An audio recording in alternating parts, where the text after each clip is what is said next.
if you want to change.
right, being 6 o'clock on Monday, June 17th, I will call to order the regular meeting of the Winooski City Council.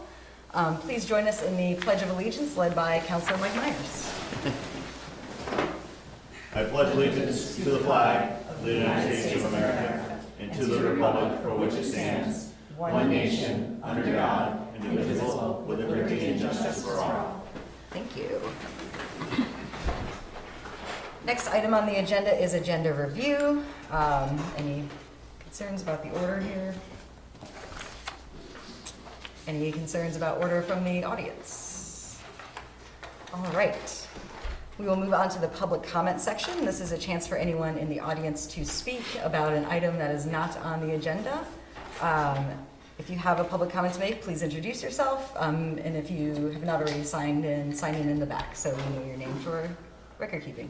I think we have a public comment ready. I think so. Thank you. And I did sign it. Thank you. Security issues. One is, I talked with somebody, Public Works, about having the lines painted at the end of Florida Avenue and East Allen Street. And then last week they painted lines and crosswalks all over the city. They were this far away from that place where it needs to be painted, and they didn't paint it.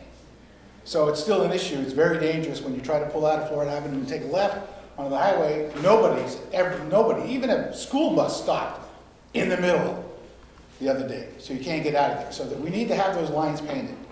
And I usually call every year, but anyway, that needs to be done. Number two, it's a simple one, it's an easy fix, I'll even pay for it. Coming down the street, when you get to Tigan, the light at Tigan, when you take a right, can we change the green light to a right green arrow? It's just a matter of changing the lens. Because on the right-hand side, how many times have people gone down there and that right-hand lane goes straight? If we just put an arrow, that'll never happen. So that's pretty much an easy fix. And what was the third one? It was something really important. Don't remember, so I'm done. Thank you, Dave. We appreciate the suggestions and staff can talk about that with the striping operations and light change. Okay. Thank you. Thanks. Any other public comment this evening? All right. So let's move on to our consent agenda.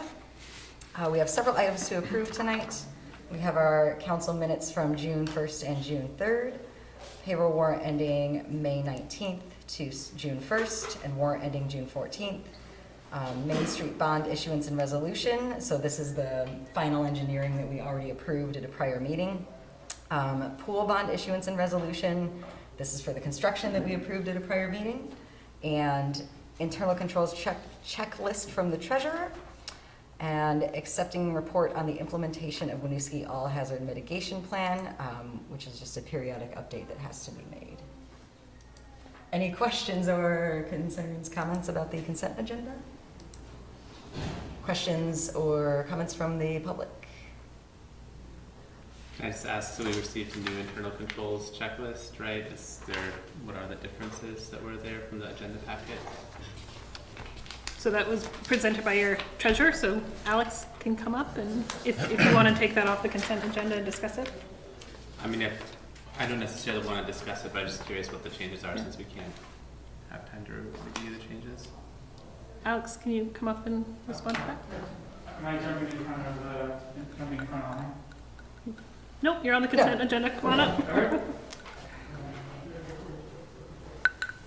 So Jim is just asking why we have a fresh document here. I only changed one line item that is our financial statements presented directly to the treasurer's received. I'd marked no. Essentially they are. I received them through online access instead of physical mail. Okay. And then also presented just the formal memorandum as well. Thank you. Thank you. You're welcome. Any comments from the public? So I would entertain a motion to approve items A through F in the consent agenda. So moved. Second. Motion by Jim, second by Mike. All those in favor, please say aye. Aye. Aye. Motion carries. Thank you. Next on the agenda is city updates. Great, thank you. I have a number of updates tonight. Just a reminder that next Thursday, June 27th at 6 o'clock, we'll have our special city council meeting to set the FY20 tax rate. It should be quite a quick meeting, but we need to do it in order to get tax bills out early in July. If you are not able to be here in person but could call in, or we can set that up per our procedure, just give us a heads up that that is needed. And then the next regular council meeting after that will be on July 15th. Is that 6 p.m., Jess? 6 p.m. Yep. Okay, thank you. So over the winter, we applied to the Chittenden County Regional Planning Commission for what they call their UPWP grant awards. It stands for the Unified Work Plan Project, I think. What is it? Unified Planning Program. There you go, that thing. Which is essentially CCRPC's assistance to municipalities to do different kind of infrastructure and planning work. So as part of next year's funding, we received both awards for both of the applications we submitted. We just received word of this back after your last council meeting.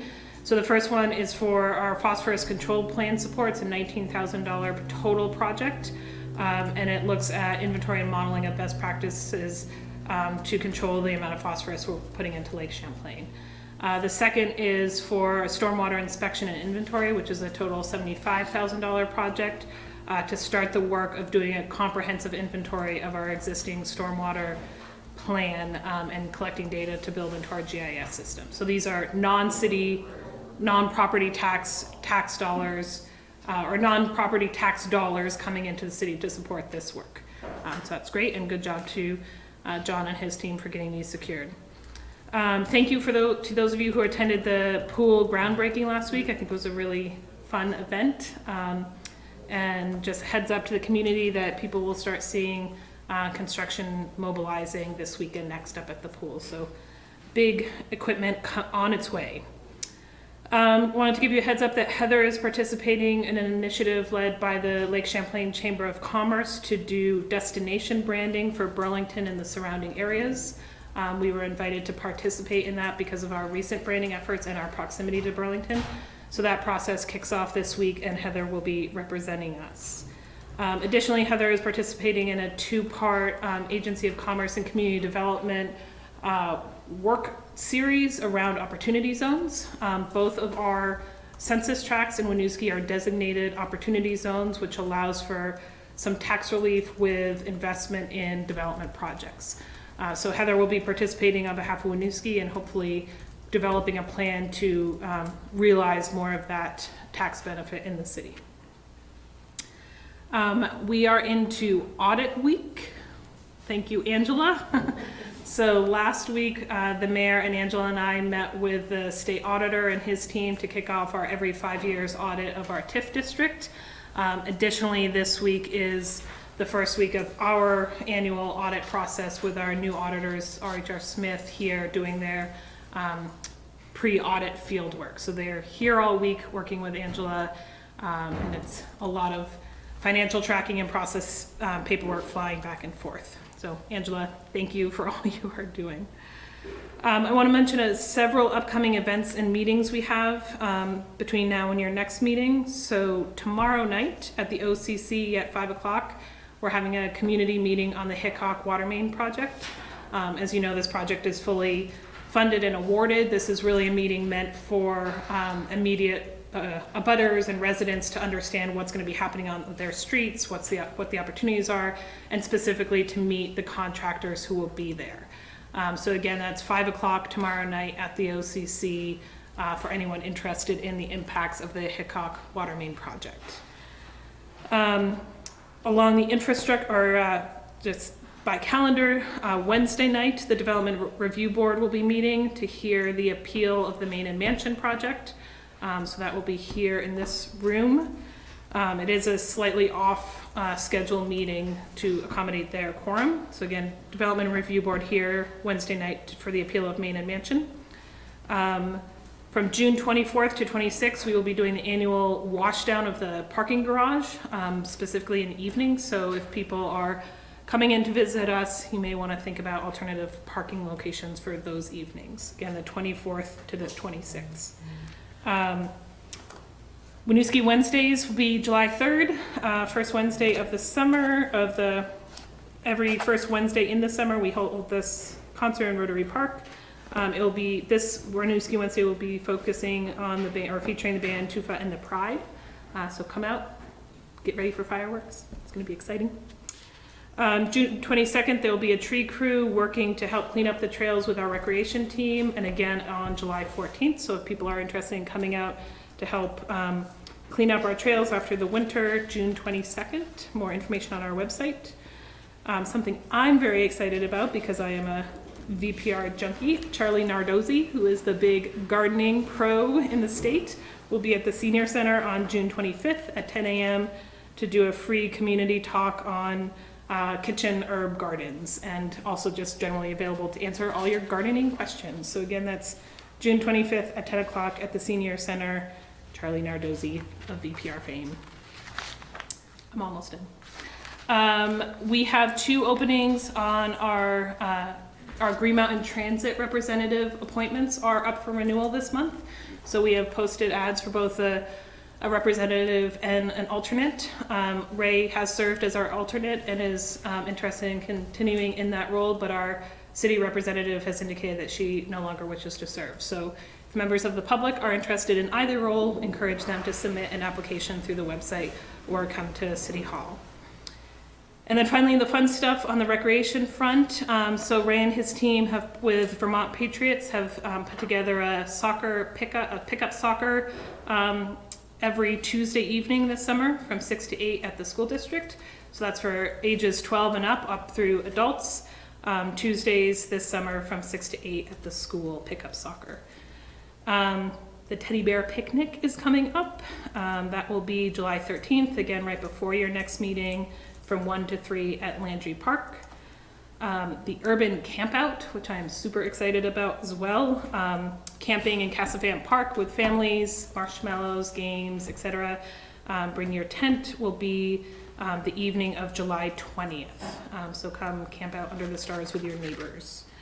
And then youth co-ed football is ramping up. Practices start the week of August 12th, so it's a little ways out, but if people are interested, registration is open now, or if you're interested in coaching, we are looking for a few additional coaches for that as well. And that's all I have. Thank you. Thank you. Next up is council reports. Can I start with you, Jim? Sure. So I continue to attend the Winooski Equity Dialogue. We had 2 more sessions, and our last one is tomorrow. 2 sessions ago, we focused on assessing tools and examples from other places around the country that may have some variant or similarity to what's happening in Winooski. And this past week, we revisited the priority topics that came out of the April 6th summit and picked 2 that we are going to focus on. One is making sure diverse voices are included in decision-making processes, and the second is build and strengthen partnerships between cities, school districts, businesses, and community organizations. So these are going to be the broader topics that we're going to be focusing on. Our final meeting I mentioned is tomorrow, and that's when we'll really get into details of recommendations and actions that we can bring back to council for consideration at the next meeting. So there's been kind of a lot of energy and effort kind of coming to a pinnacle in this last meeting, and we're all both apprehensive and excited about kind of finishing up that work and coming to some sort of recommendation at the end of it. I was also able to attend the first installment of the Winooski Wednesdays. It was awesome. There were a lot of other families there. We left exactly in time to not get rained on, but it was a really great time. Free meals for kids was much appreciated, and a really great compliment to that, and we had food taken out from several different restaurants around the circle during that time. So it's an awesome time, and highly recommend getting to the next one. Thank you. Okay, since our last meeting, I attended the Downtown and Historic Preservation Conference along with Heather and our new executive director of the downtown organization. I haven't had a chance to ruminate on the notes that I took, but I will bring back some lessons learned from that in the future. I noted a lot of examples from other municipalities on successful community engagement and other efforts with their downtown areas. I had meetings with VTANG, South Burlington, and have been in touch with Burlington about coordinating a meeting All of this is around the noise exposure and compatibility program, so I'll speak more on that further into the meeting. Jesse and I met with the superintendent and chair of the school board to talk about shared work between the city and the school district, and we will be looking to schedule an extra meeting in August for joint school and school board and city council to really dig into that, which you have been alerted to. And then last week, the Public Works and Planning Commissions joined to host CCRPC on the East Allen Street scoping study. So this is the second public meeting that has been hosted to get resident input on potential improvements for safety and traffic on East Allen Street. I will be posting more information about that, along with a link to the project and how other residents can share feedback later this week in the regular council liaison update on the city sites and Front Porch Forum and Facebook and such. That's it for me. You sure? Yes. Okay. Little League Baseball just wrapped up 2 weeks ago, and I want to give Jeff Russell a big thanks for another successful year at Winooski Little League. He had a really good turnout, good season. A lot of families up at the school district, so that was fun. I wanted to thank everyone again for the groundbreaking ceremony at the Myers Pool. I may have forgotten to say thank you to a few people, and I want to just say publicly I'm sorry and thank you. And I'm hoping that the construction did start, by the way, because we took the sign off the pool and I was part of that. So I can say construction actually started on the Winooski pool, and we're really, I think, not only me, myself and my family, I think the city and the residents and the city staffers are really excited to see this project get going, and hopefully they get it open for 2020. And that's all I have. Thank you. So we move to our regular items. The first item that we have on the agenda is for World Refugee Day proclamation, but we have a guest that's supposed to be joining, and she's not here yet. So I would like to table that for now. We can come back to it when she arrives. So we can move then to item B, the Ebike agreement with John Rauscher.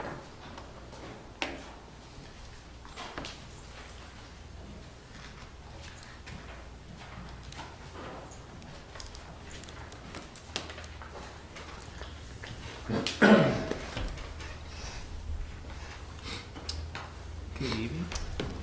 So I have Bob Dale with Gotcha Bikes here. As you remember, he was here to present the mobility devices and go through the e-bikes. So what we have for you tonight is an operations agreement. So this operations agreement has been previously approved by Burlington Council. So we're kind of waiting on them to kind of give sign off and then bring it to you all for review. It's also been signed off by South Burlington. So our two municipal partners have authorized it. And then our other partners are UBM and Champlain College, who are being represented by CAPA. So what the operations agreement does is it basically allows us to provide some feedback on how these e-bikes will be used within the city boundaries. So we have, some stipulations on, where they can be used. We talk about insurance requirements that we want to see from Gotcha Bikes.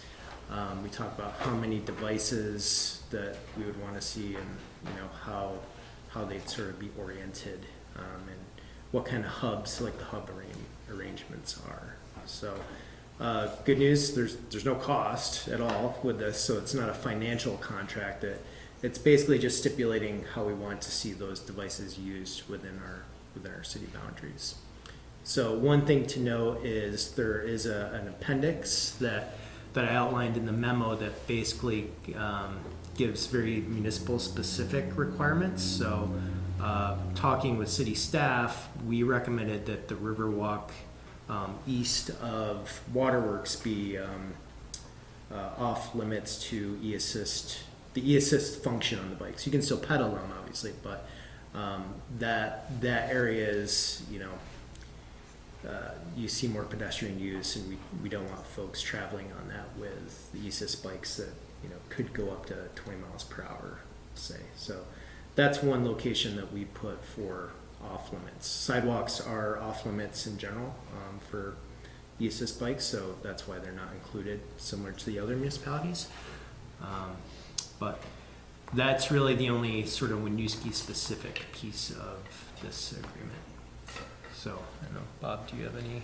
Yeah, and I'm sure there's also some lingering questions about the scooter piece. The Yes. scooter piece is right now, from both our internal gotcha legal standpoint and from the legality standpoint of the municipalities, it's kind of agreed that scooters can't really operate in the state of Vermont until we get some more regulations passed at the state level. So that's kind of been put on the back burner in this contract. It basically is putting legal responsibility on gotcha, saying that we cannot and will not proceed with a scooter pilot until we get the go-aheads from the municipalities, a notice to proceed from the municipalities. All of that is obviously still contingent on some regulations being passed at the state level. So that's kind of been put on the back burner right now. And to add on that too, so within the agreement, there's the discussion about e-scooters, but in order for us to move forward with a pilot, we would have to come back to the council for approval with a notice to proceed, which is outlined in the agreement.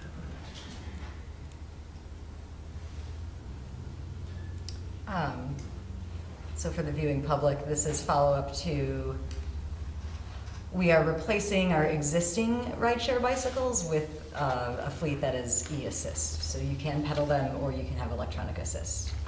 We've also had this discussion about potentially scooters. However, the state that's not allowed at this point. So thank you for clarifying that. I was unclear what the process was, if there was another checkpoint before that pilot could start. One other question I had, at the previous meeting, we had discussed the translation options in the app. And I thought what we had come to the conclusion was that some of the primary languages spoken in Winooski were included in there, but I didn't see any of those listed in the contract.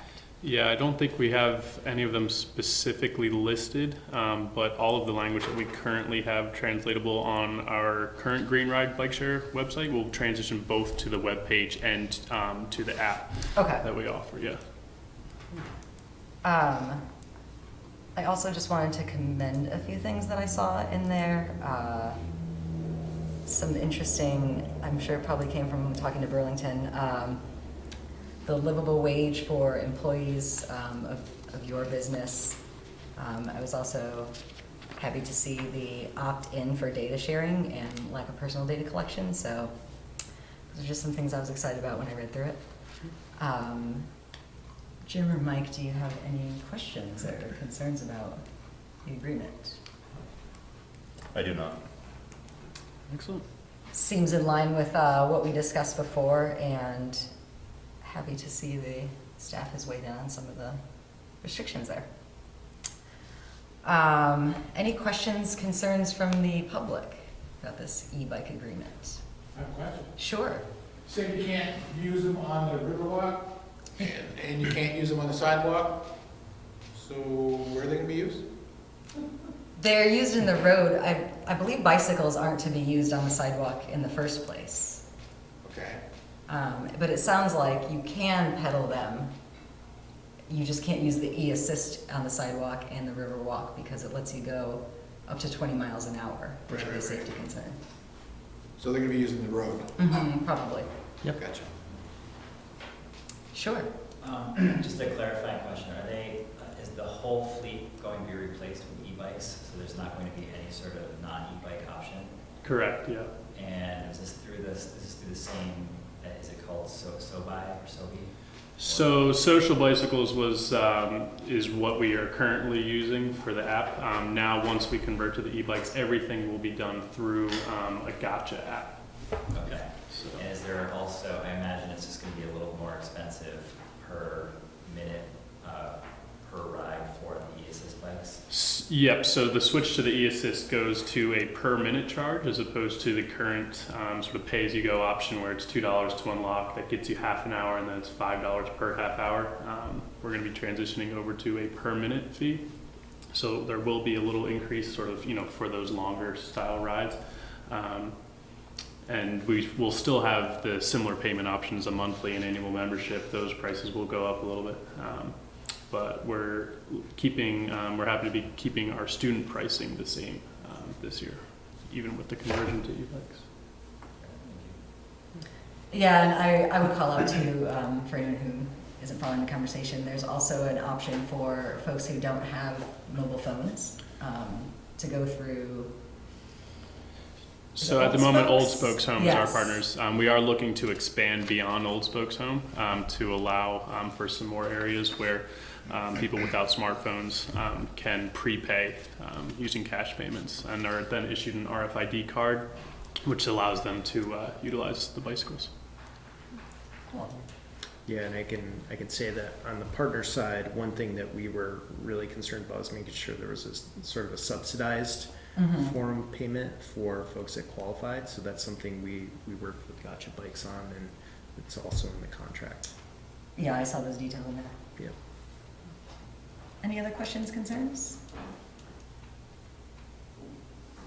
All right, so this is on for approval. So I would entertain a motion to approve the e-bike agreement. So moved. Second. Motion by Jim, second by Mike. All those in favor, please say aye. Aye. Aye. Motion carries. Thank you. Thank you, guys. So the next item we have is potential public hearing on the tree ordinance Hey, based on some John. feedback we've received.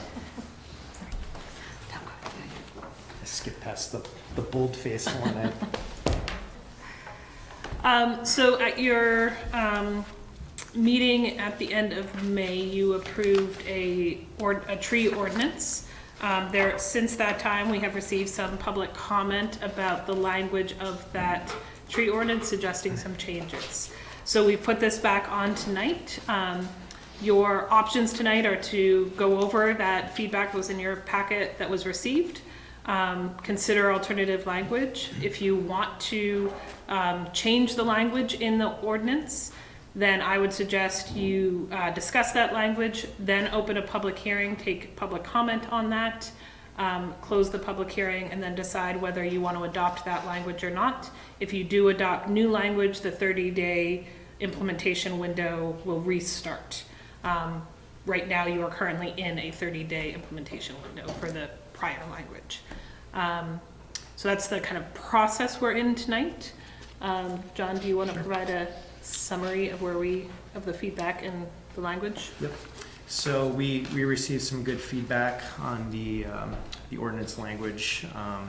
Really two main points. So one was the inclusion of language regarding shrubs within the right of way. So the ordinance focuses heavily on street trees because that's kind of what the primary focus was on as we were talking about, sort of managing the urban forest and talking with our other community members and partners.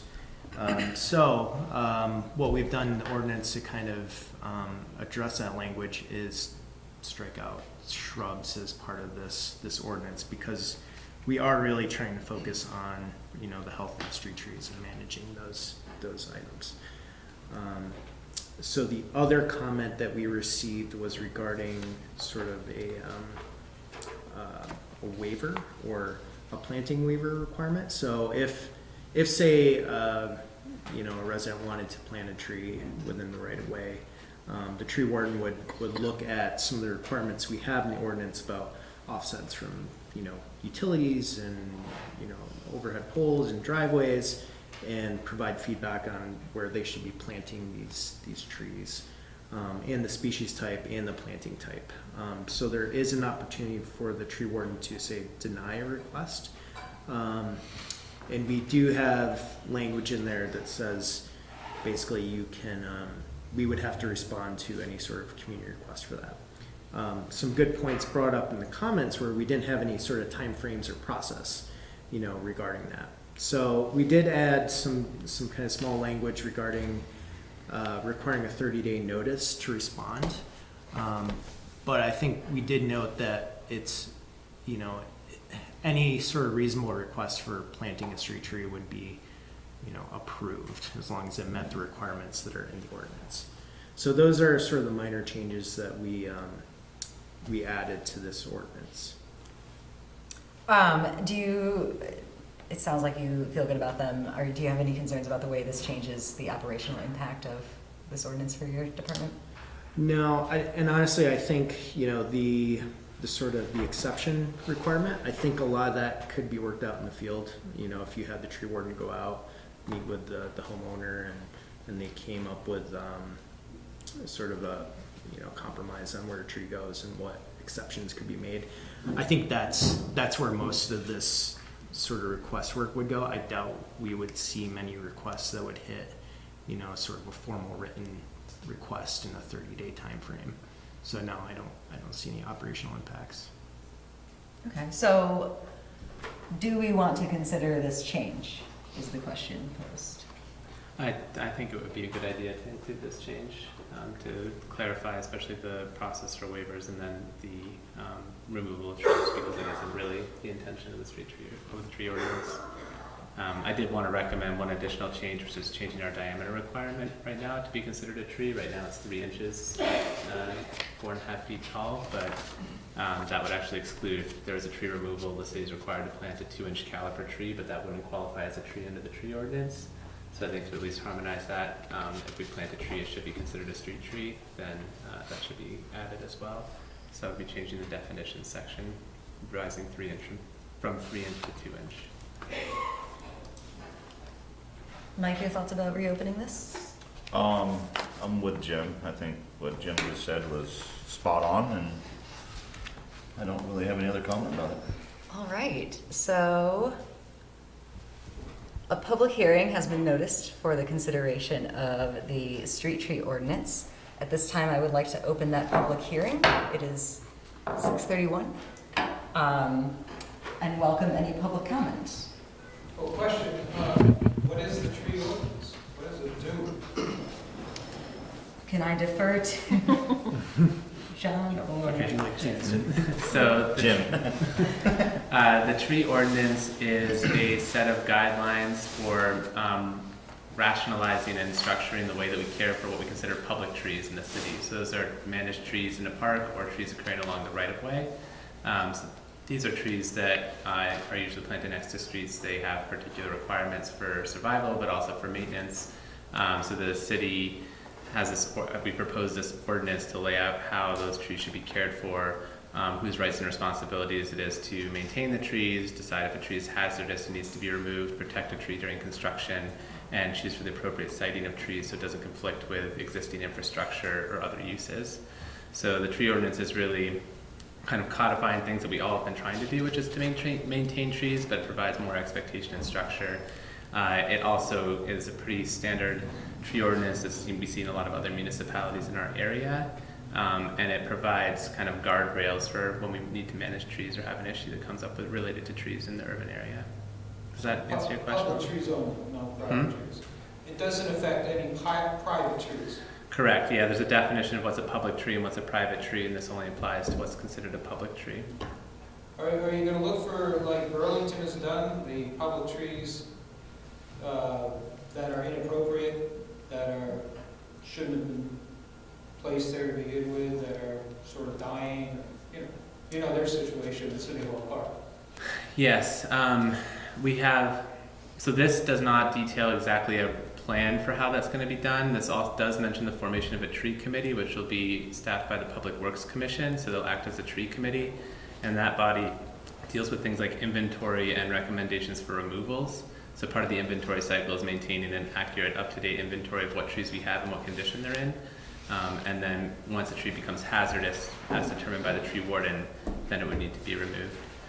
So we have a lot of trees right now that probably that should be removed, and some of them will be as part of Main Street revitalization. There are others that we just need to keep track of as they progress. All right, thank you. Yeah. Sure. Where do we find the current version of the ordinance? So it's on, sorry, go ahead. So there is no current Okay. tree ordinance. The draft that was Draft. the draft that was proposed is on the link to the council agenda for tonight, Okay. and the draft that was previously approved is linked off of that council agenda. But there is no current. This is a new ordinance to the city. Which was May 20th, I believe, if you want to look it up. It'd give you a reference of the city council meeting Okay. So I need to go back to those to the May 20th meeting. agenda. Okay. Thanks for considering my requests and about the changes, I appreciate that. And I did read the new proposed draft online when I was able to see it the other day, but I've been out of town for 2 days, I just got back 15 minutes before I showed up here. I didn't have time to refresh my memory or take it again. But I'm curious, on the original draft in the section about public tree removal, there are two paragraphs, there are two different paragraphs, 3 and 4, where it mentions 2 weeks before removal of a tree, the public will be notified via the trustees meeting and/or the paper of record. And then it says, in the next paragraph, the tree warden will notify the appellant, blah, blah, blah, of the hearing with the trustees. We don't have any trustees, do we? We do not. So that, I believe, I'm debating whether it be Tree board. council or tree committee. Yeah, so that would probably be the tree committee, which would be Public Works Commission in the interim. So is trustees the right word to use there, or was that just culled from some other ordinance that you used as a model? Yeah, that was probably from one of the model Okay, I didn't ordinances. notice that before, I would have mentioned it. Okay, so you might want to change that. And then another thing,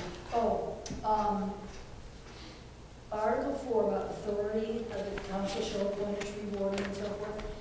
And then it says the tree warden will have control and authority over all trees, then shrubs, which I know you scratched, and plants. Was plants also scratched? Article 4, the first paragraph. Yeah, we didn't scratch that. Scratch plants also? Yeah, we didn't scratch that. We did not scratch that one out, just to give some authority. So if, say, in my mind, I'm thinking of like traffic sight distance. Like, if we have an issue of like a large bush or something that's on an intersection corner, and we need the tree warden to kind of take a look at it for sight distance issues, Yeah. that's why we left plants in there. So you left plants in? Yes. Okay. Because I know, people plant lilies in the green space between the sidewalk and the curb, and daisies and whatever. Okay. Then one other comment, this gentleman back here, is there can be privately owned trees that are officially public trees because they're already planted in the public right-of-way. Is that correct? So if a tree is planted by a private person in the public right-of-way, it does become a public tree. Right, so say, 5 years ago, I planted a cherry tree within the public right-of-way in my front yard. I would consider it my tree, but it's officially a public tree. Correct. So I don't want him to misunderstand. There can be trees that people planted themselves already that are now really public trees. Yeah, when we're saying public-private, we're talking about basically the right-of-way when we're talking about streets, which is typically right behind the sidewalk. But it varies per street. Right. And we're talking about parkland that's owned by the city. Right, parkland or whatever, that's one thing, but there are people's front yards that they probably have planted trees in over the years within the city right-of-way. So those trees have become public trees and the city can take them down, whatever. Yeah, and I don't think, even with this ordinance in place, that's how we operate currently. So the ordinance won't necessarily change that, Okay. because that's, if it's within the public right-of-way, it is, a city-owned tree, even currently, without the ordinance. Right. That would only be in a hazardous situation though anyway, wouldn't it? The city would never go and take someone's tree off their property, even if it was public right away, unless it would pose a hazardous situation. Or is that Yeah, correct. I mean, that'd be the only, I think if Okay. it poses a threat, I think that'd be the only reason, I would hope, anyway. I mean, Yeah, and this gives actually some more protection for that kind of situation where, you know, it would have to go through a tree committee, we would have to review it, there'd have to be an arborist, a certified arborist to look at it, so it gives more protection for those types Okay. of issues. And when you're talking about the size of the tree, you know, when you plant a tree, it can be a certain size. But 5 years from then, it can be a lot bigger diameter and a lot taller. So is that dealt with? You know, what you were talking about, Jim, about? Yeah, it's any tree that's 2 inches or greater. So if you plant a 1-inch tree, that technically won't qualify as a public tree in this situation. If you plant a 2-inch tree or bigger, then it becomes a public tree. Okay. Or the other definition is a multi-stem. There are some species that form multi-stemmed Yeah. structures that don't have a single branch that'll be that big, but overall it's a woodland tree species. Okay. So what about when you plant a 1-inch diameter tree, 1-inch caliber tree? In 5 years from now, that's 6 inches in diameter. Then it's a city tree. Okay, so. As soon as it more becomes trees. 2 inches or greater, it Okay. becomes at Okay. 4.5 feet. Okay. Yep. All right, okay. Thanks. Can I jump on the Sure. commentary? First off, I think it's awesome that I'm going to be living in a city with a tree committee. And second, I'm wondering, as long as we're codifying best practices, is there anything that, and I apologize, I haven't read the ordinance, I'm just kind of learning, kind of getting to school right now. Is there anything in the ordinance that provides any sort of protection for like wildlife that may be in the tree or using the tree as habitat, particularly when it comes to removal of a public tree? I'm going to say no, but it would depend on what the ANSI standards are. I don't know if they're, so this references a set of standards for doing tree work, and I don't know if those have a wildlife protection piece. Yeah, not that I've seen. I mean, obviously there's some, you know, you talk about the protection for that population, things like that, you know, they don't fall in this ordinance, but there's a whole other regulation that that would fall into that's, you know, federal wildlife. But there's nothing specific in this ordinance. And I don't believe that, I don't think it would be appropriate in this ordinance because we are just trying to really focus in on sort of the city trees and managing those. Yeah, I'm just thinking, I'm sure it probably already happens now, I'm just thinking of like, well, you have this tree where a red-tailed hawk has been nesting year after year, and it needs to be removed as part of this like Main Street revitalization process. Just, you know, is there a process to either, I would hope that we wouldn't just cut down the tree if there was a hawk that was making a home in it. Well, Just something to consider. yeah, along those lines, I know that like bird people, Audubon, it's always discouraging people from cutting trees down during the bird nesting season. Any birds, really, you know, except maybe some nuisance birds. But I've read that time and time again when I'm reading articles from Audubon or whatever. So maybe it's not appropriate to include in the ordinance, but it would be nice if the tree warden and the tree committee consider that as part of their practice or whatever. And any unusual species too, of course, try to protect them.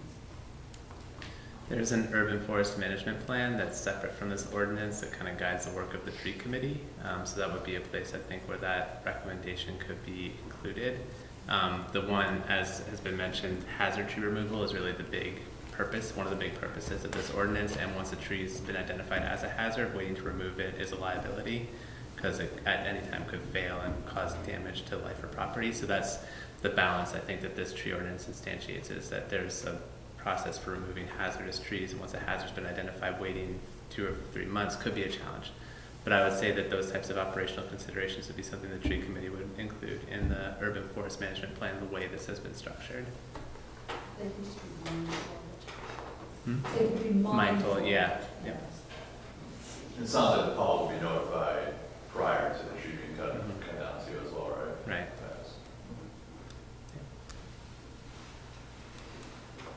Are there any other comments from members of the public?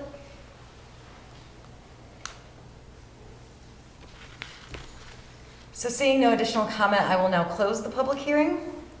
And we will move back to council discussion and potential voting. It sounded like we are on board to make the changes that are here. We have a proposed change about the diameter and then a wording change about trustees. Did I get everything? Sounds about right. So at this time, would we take a vote to move forward with the changes as described, or is there a?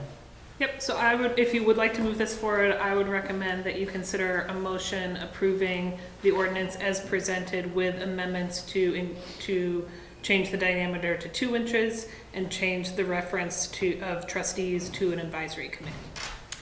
All right, so I would entertain a motion to approve the ordinance with the changes included, as well as change in the diameter from 3 inches to 2 inches and references of trustee to the tree committee. So move. I second. Motion by Jim, second by Mike. All those in favor, please say aye. Aye. Motion carries. Thank you, everyone. I'd like to thank everyone for coming too. This is nice when you have people here to ask questions, because it seems like we get more debate and more done this way than not having anyone here asking these questions or making the statements. And Judy, thank you for coming. Welcome. Having public present for public hearing is Yeah, it's joyous. What a concept. Yes. So the next item on our agenda is discussion with potential approval of our official responses to the noise exposure map and noise compatibility program related to Burlington International Airport. So I don't have much more to add to that. We've been having an ongoing conversation about the release of the noise exposure map and the noise compatibility program. The noise exposure map public comment period ends June 28th. So the mayor and I have drafted the 2 different sets of comments for your consideration. One is on the comments specifically related to the noise exposure map, and one is comments related to the noise compatibility program. Technically, the NCP comments will have their own public comment period later in the summer, but since we have had many conversations, we can codify those now as well if you'd like. You do also have the option of approving these tonight or amending them tonight and then approving them, or having a conversation tonight and approving them at your June 27th special meeting, if you would like all members of the council to be here. So happy to walk through the comments that Christine and I have captured here, or just go to discussion. Well, thank you for drafting these. I would say to folks who were not here at our last meeting, we discussed as a council what we heard at the public meeting where the airport came and presented the map, the noise map. So we discussed what we had heard. We had a lot of comment from folks who attended that meeting as well, and heard their concerns. In response to that discussion and the comment that happened at the last meeting,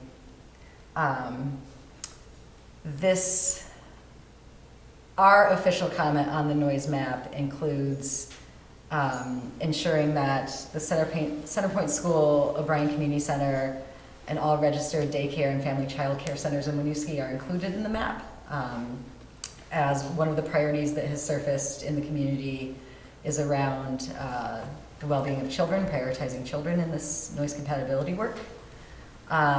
We are also requesting the inclusion of defined data points of F-35, the actual noise of F-35. That's something that we had heard from a lot of community members. Inclusion of OSHA sound standards. That's also something that we heard is folks wanting to hear about health impacts of noise levels. And then we are also requesting the GIS layer of the map that the consultant is using so that our staff have access to that as we work through this noise compatibility.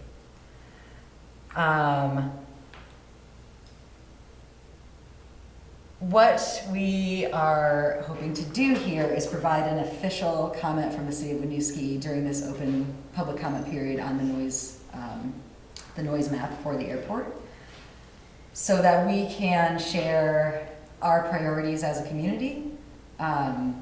All residents are also welcome and encouraged to share public comment through the btvsound.com website. But this is a way for us to kind of make an official statement. Do we want to talk about the noise map comment first, or we can have a general discussion? There are quite a few additional points in the compatibility program comment as well. I mean, I would say that I think discussing them separately to me makes sense because there are different purposes. I do think that you've captured a lot of the comment that we had, the discussion we had, and comments we've been hearing. So I do feel comfortable that this comment would be ready to go, and I don't see anything that would be missing from talking to other counselors. So I think that would be, I think discussing this separately and improving would be good. I agree. Mike, do you also feel like the comment captures our prior discussion? Is there anything missing or that you would change? The one big thing that stuck out to me was the purchasing of the homes. That won't be. Oh.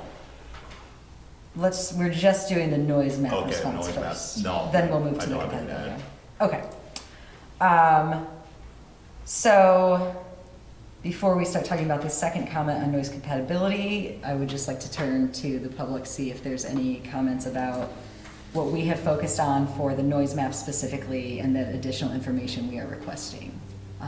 So that's ensuring we have those locations where youth congregate, including specific data points on F-35 noise, including OSHA sound standards, and making accessible to us the actual electronic map.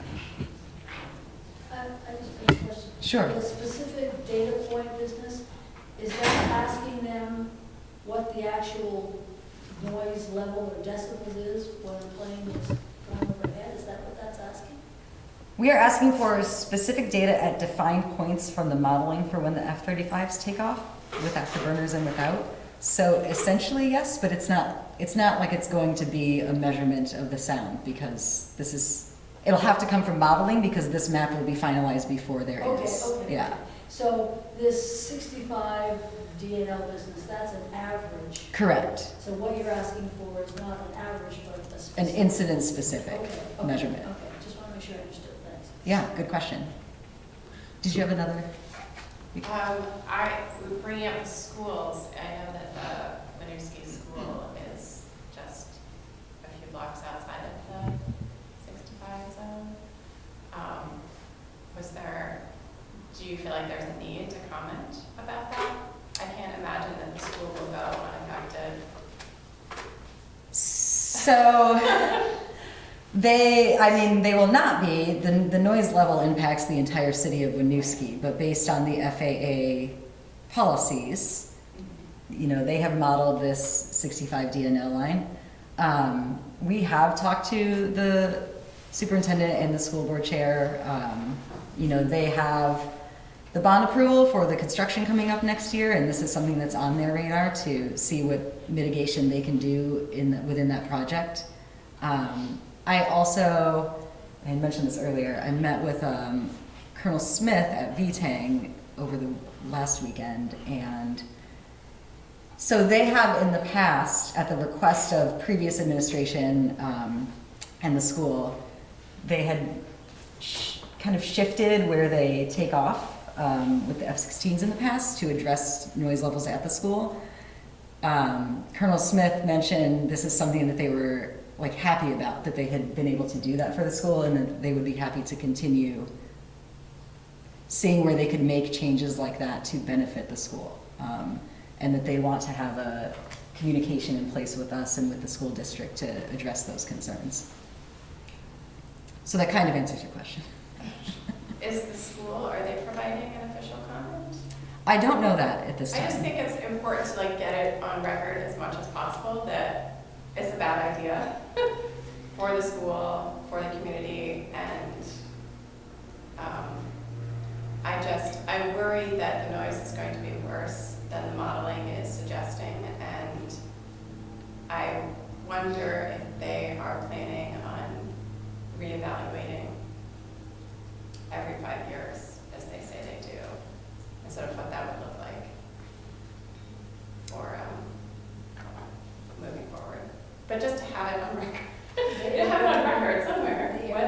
Whether the Air Force is going to reevaluate, or the airport? Then the airport The actual is required to sounds. do Okay. a sound study like every 5 years, I think. But I don't know if it's all just based on modeling, or if they're, this idea of sort of asking them to provide specific model points is interesting, but I don't know if they would actually do anything further based on actual evidence, the sound. I don't have the answer to that at this time either. I know that the last noise map was 2015, so they did meet they're redoing it within 5 years. I think there's also something about we can advocate for an update if there's a significant change in sound or operations. We can't force them to do it, but we can make that advocacy. This is something that I wanted to talk about after we sort of settle the comment here, is how we are going to handle communications. So, we have heard that a strong public comment is very useful in sort of advocating for our interests. And so something that I had intended to do and wanted to discuss with the council is reach out to the school, the housing authority, the churches, like some of the key stakeholders that are impacted, and share what we're doing and see how they want to participate. But you don't have very long to do that. We do not. It would have to be taken care of this week. Do you know if the school is commenting? I don't know yet.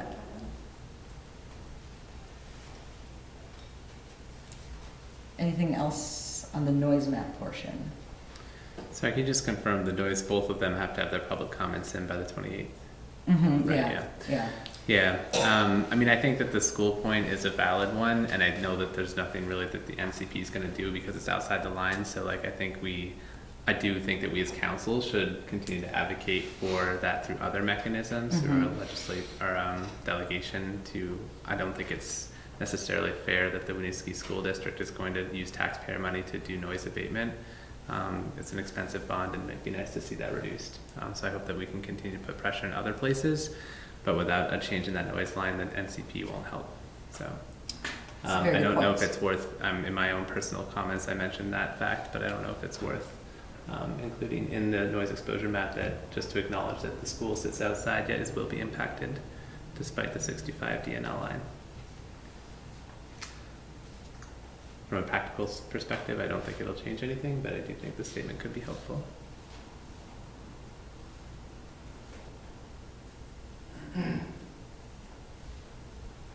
Didn't the school bond pass with a specific plan set already, though? I mean, I think all the windows are getting replaced in the whole building now, right? Yeah. So didn't it pass with that already in place, though? Yeah, but our taxpayers are paying for that instead of the FAA or the Vermont Air National Guard. Well, correct, but the taxpayers voted on it and passed it too, though.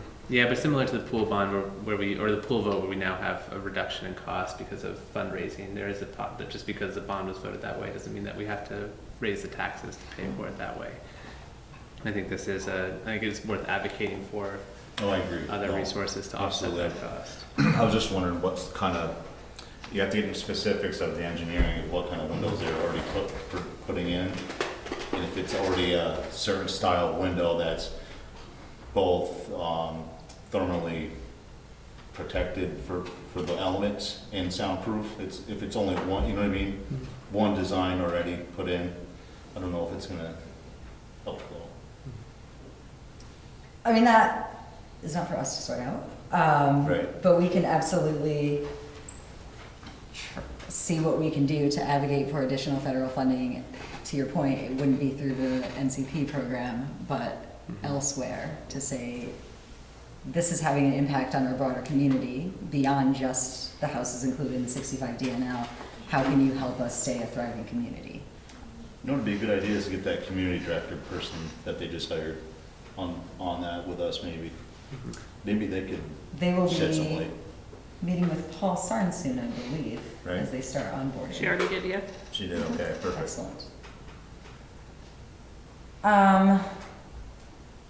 So you raised the idea of adding some language in here about the impact on the school.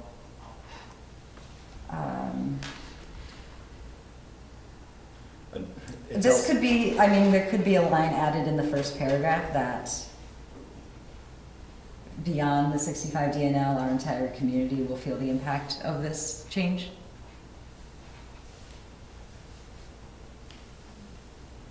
Well, it's gonna go on the sound map, but the airport is gonna wanna expand it too, right? Because the school is outside.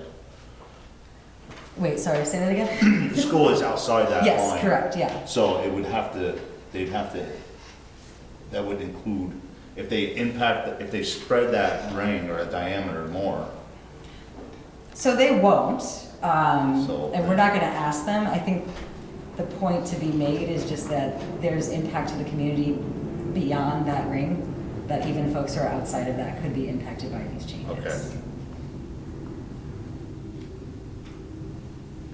So I would be comfortable if there's language that you feel you understand from these comments that can be put in, and then if we approve the comment, that as long as that language is there, that works? Yep. Or do we need to write the wording? Nope, you can say That.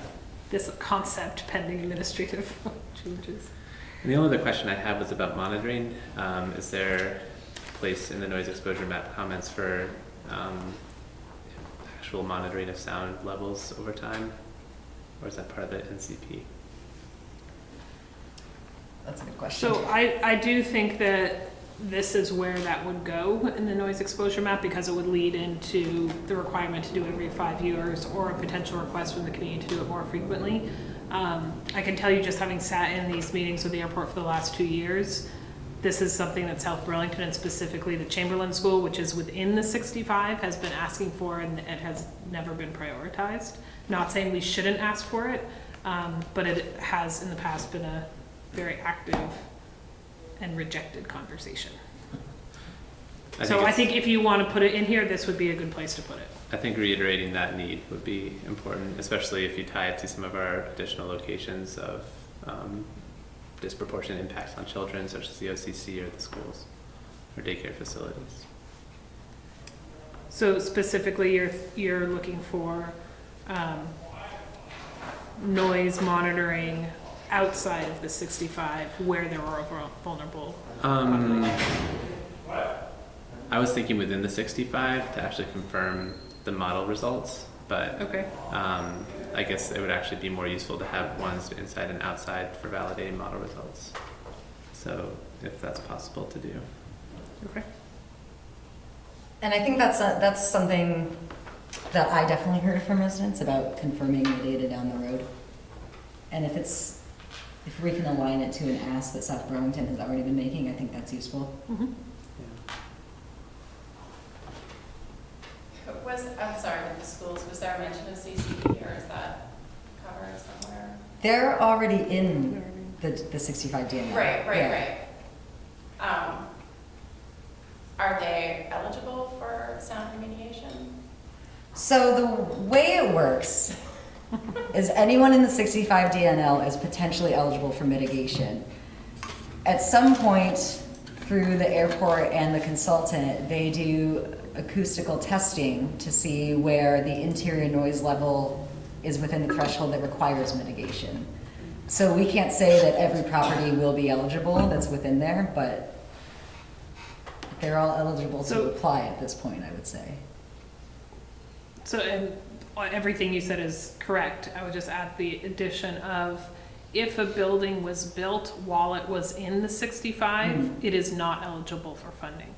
So for example, in 2006, the 65 was very similar to where it's now modeled to be, which was when a lot of our downtown was redeveloped.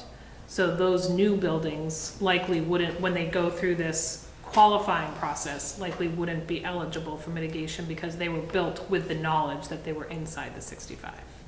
And I don't know the exact year CCV was built and how that crosswalks to the level at that year. So I'm hesitant to answer that question, but it is another hurdle that needs to be hit to qualify for mitigation. Do we want to move on to discuss the NCP, the Noise Compatibility Program comment? Yes. So here our introduction is rather similar, shares some data about our impacted community. And then based on the prior discussions, what we are advocating for here is that Winooski receive 50% of all NCP funding, as we are taking 50% of the actual overall regional impact. We are focused on sound insulation as our first preferred method of noise mitigation in order to keep residents here, invest in the housing stock. Second choice being purchase assurance, which is where the airport actually if somebody wants to sell, the airport will purchase their home, do the noise mitigation, and then resell it themselves. We are asking for the avigation easements to not be forever. So if there is a change in the map, or if the map is updated, then an avigation easement might be removed because there's been a change, or say the noise level increased, they could be eligible for mitigation again because the situation has changed. We are also including here some language about memorandum of understanding that we want to pursue regionally to get Winooski a voting seat on the advisory committee, confirm that the airport will request funding annually, that they will hire a local liaison to actually work with folks locally who are getting mitigation, for the airport to continue to provide the 10% municipal match as they historically have done. We are advocating for ratio funding increase. So historically they have received about $4 million a year for 381 persons within impact. So we are asking for $64 million a year for 6,000 plus people. I think it's a high bar to start with, but it could put us in a good negotiating spot. We are also asking for quarterly meetings between the airport and municipalities throughout the implementation so that we can all keep our residents apprised of what's happening, and a commitment to seek funding beyond the NCP to see what other funding that they can lead the way in helping us get. So that was a lot. Do you feel like this captures our previous discussions?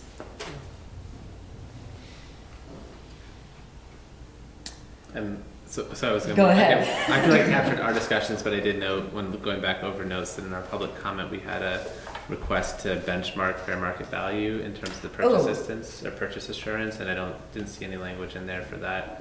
Yes. Is that something that is already structured into the NCP, or would we include that? I followed up on that with the airport staff and the consultant, and the fair market value is benchmarked against the entire county. It's a regional number, not just Winooski. So while it doesn't happen until the point of sale, it's not based on Winooski values alone. So that should mitigate if we did see falling home values. They're not going to be in the entire Chittenden County, so that should mitigate a potential loss there. I'm glad you called that out. Yes? I also thought, I might have missed it, but I also thought that you had issued a comment regarding prioritization of funds for sound mitigation to households containing small children and large developments, I think it was. Yes, that is generally noted as a priority in the introduction. I forgot to call it out because it wasn't one of the bullet points that's listed, but Okay. yeah. I have one comment regarding that as well, which is if we could modify that position in such a way that provides some sort of mechanism to provide funds to as many households with small children as possible. I worry about the situation where there's a large development and there may be, 40 units in there, maybe only 2 have children. Do all of the year's funds get sucked up by that large development, which really only services, two units with children and leaves, the other remaining households in the Winooski that are affected without those sound mitigation funds for that year. So I don't know what the process is, but if there's just something in there to ensure that each year those funds get spread out to as many households with small children as possible. And I don't know if that means putting a priority on single-family households, or I don't even know if in a large development they can just target those units or something like that. But I worry that each year's funds may get quickly sucked up by those large divisions, those large developments. So we have specifically asked that funding is prioritized to impact children up to the age of 18. That is called out specifically beyond a focus on density. I would say that reading this, it feels to me like we are saying that's the #1 priority, is supporting places with children. Yeah, I also just don't know how expensive it is to soundproof one of these new 75-unit buildings as opposed to a single-family house. And if you're to soundproof a unit within there, you basically have to soundproof an entire wall all the way across this giant building. I'm trying to leave as little, I don't want to be, I guess the devil's in the details. I don't want to be stuck in a situation where they have $30,000 to dole out each year, and it turns out to provide some sound mitigation to a large development. It's going to cost $30,000 for one unit, because there's all this, you have to go into this large building and do all this, whereas that same $30,000 could be used for 3 or 4 homes in single-family homes that are in the noise map area.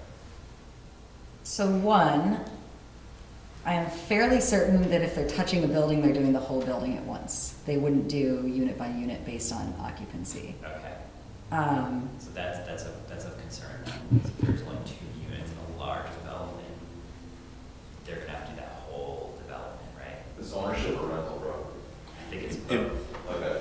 It wouldn't matter. If they're building a new building, they're gonna put the same windows in the whole building. They're not gonna say, well, this floor is only for children and this floor is only for professionals. Right. They're gonna do the whole building. And the newer buildings you're talking about, Jesse just mentioned that if they were built since what, you just said 2006 or? So my understanding of the decision point is if they were built when they were within the 65, when there was knowledge that they were in the 65, so the engineers could have designed to a higher standard, they don't qualify. So the only 75-unit building that's even under consideration right now is the main mansion project that's under appeal. And if that's built, it will be built within the 65, and so it would not be eligible for mitigation. But there are some other large, I don't know if they're apartment or condo buildings in the city that were built before that 2006 or whatever noise map, not whatever that noise map. So this is the question, right? When buildings are eligible for funding what year were they built and what was the noise line at that point? But the new buildings, any new building coming online would not be eligible within this time frame. And then the downtown redevelopment, I think, is pretty, again, without going through this process of allocating the funds, in 2006, when the redevelopment was at its peak, was in the 65. So Hall Keene, for example, or Keene's Crossing, for example, was built in that time period. Now, west of Beverage Warehouse, there's a multi-story, I don't know if they're apartments or condos, that big building there? So that's Winooski Housing Authority property. Oh, it is? And they would have to go back to the year that was built to understand. Oh, you mean the one on, East Street, right next to the beverage warehouse. yeah, right next to the beverage warehouse. And we would need to go back and research what year that was Well, I built. know. Okay. I don't know. And then, what about the Winooski Housing Authority properties? Like the one on East Spring Street, that's an older building. Right, so the answer's the same. So you would, if they wanted to access mitigation dollars, they would need to demonstrate the year their building was built and what the 65. Well before that first. Right, and well before when the F4s were here, it was a different sound map again. You know, you'd have to go back in history and recreate that history. So all I'm saying is that if we're prioritizing households or units with children, there may be a large occupancy building with only like two children in there, and 2 units. And so because you have to do the whole building all at once, that building could suck up all those funds just for those 2 units. So I don't think it would with this statement because we're saying we want to prioritize children. So if there's only 2 units there with kids and we've got other locations with more children, So I don't think we would do that large building first. I think we would do the other households with children. So by saying we're prioritizing children, we're prioritizing reaching the most amount of children per year with the existing fund that we have. I mean, I read this as a combination because I see that the prior bullet to this does prioritize multi-unit, or says dollars should be prioritized to multi-unit buildings with the greatest impact on human life, and then following that, we also are prioritizing children. So I would think that and this is ultimately up to the NCP process and not the comment, but I do think that it's important to prioritize both, because I do think that when we think about our vulnerable residents, it's going to be children who can't vote, and it's going to be tenants who can't access services because it's at the whim of the landlord. So I think that we do have to balance those 2 competing pieces, where single-family homeowners, it's up to the homeowner to access the funds themselves, whereas a tenant in a large rental building has to either get all of his or her neighbors together, or we have to help somehow to get that done. So I think that was the logic behind including both multi-unit housing and children, is that where those 2 coalesce would be the sweet spot, would be like the most impact because it's the most number of people and the most children, but we still want to maintain priority for those 2 groups of housing stock conditions in our city. And it's my understanding of where this combination was coming from, and I think that we do, like I personally hear you on the children as a priority, but I also think that this multi-unit housing is something that we should be considering too. Well said, Jim. Thanks. Where you mentioned asking for 50% of the annual. Do you think it would be a good thing to say, starting day 1, not like the last 50%? It does say 2019 to 2029. Okay, good. That's all. So it sounds like there's a bit of a shift though. We're not prioritizing just children, but also just renters in general. Density. Renters in large developments, is that right? We are prioritizing density and children. So to Jim's point, the sweet spot would be a multi-unit building that's full of kids, because that's how we can have the most impact at once. Okay. I'm still trying to wrap my head around the rationale for just high density renters in general. So let's be clear that high density does not equal renter. You can have density with condos and ownership. I don't want to skew that here. We are saying that you can do more. You can impact more human lives if you deal with a dense unit or a dense area versus more sparse parts. And when I look at the map, what I see is that the majority of what's in the 65 DNL is our multi-unit housing. Most of our single-family housing is closer to the edges of the city and is not even included in this map. So my only concern with that approach is that you may prioritize a 50, 75 unit building full of healthy adults over 2 households with developing brains inside, young children. And I think the protection that I think I was kind of aiming towards were, we were saying children because I think there's some data and studies about developing brains when it comes to loud noise exposure, where that may not be the case for the average adult person. And so I get where you're coming from, is that you can reach a lot more people with a high density building like that. I just don't necessarily know if those people that are in there need that same kind of protection as children that are living in the other households. You know, there may not be as many children that you can reach with those funds. I hear your concerns. I would go back to how Jim described it in that the discussion that we heard at the meeting and here, while children were a priority, there was also a priority to touch as many, to mitigate for as many people as possible.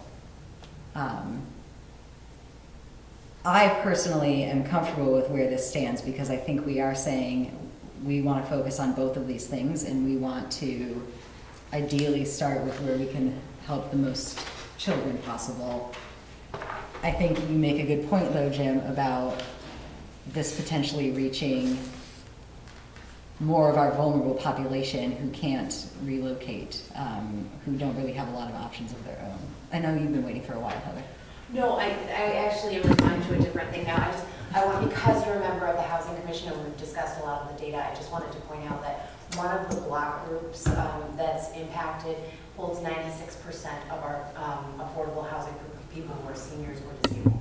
So we've got other vulnerable populations besides just children. Okay. And those, so I'm just, there are some really densely populated Oh, areas. absolutely. I completely agree with all those statements. There are a lot of people that are affected by this, including many vulnerable populations as well. However, there was a reason we were focusing on children because I think those are the most vulnerable because those are developing individuals, developing brains. They're the ones that are going to be the most impacted on loud noise exposure. Therefore, that's why we thought that the prioritization was necessary for that vulnerable population. Is there data that shows what residents live in, the bigger units? Like, are there more kids? Are we able to see that kind of data? No, I can only look by block group. I looked at census data by block group, but we do have we have 398 of our subsidized affordable housing units are within that 65 DNL. So you're looking at people who don't necessarily have the resources or ability to access those funds themselves, who would be relying on the landlord to get those funds for them. In addition, we have a large portion of our senior population and population with disabilities within some of those block groups. So I don't have it parcel by parcel. Yeah. I don't doubt the elderly, the disabled, many people are affected by the sound, I'm sure. I think, I'd like to go on the record to say, I just think the basing that 35s is a bad idea for this community and does not serve us well in any regard. However, I'd also like to acknowledge too that this council, mayor, and city manager have done a phenomenal job of advocating on behalf of the city. All I'm saying is that there are a lot of people that are affected by the sound. It's just that these young children, the problem, I haven't looked at the data in a while, but those between 0 and 5, with where all that development is actually happening, are the most affected by those loud decibel levels. And that's why I wanted to make a clear prioritization for that demographic as opposed to the other vulnerable people in the city. Thanks, Bobby. And I would make one more point that we are commenting on the entire noise compatibility program and saying that we want to prioritize density also prioritizes Winooski, frankly, over the rest of the region. So there is additional force behind that statement.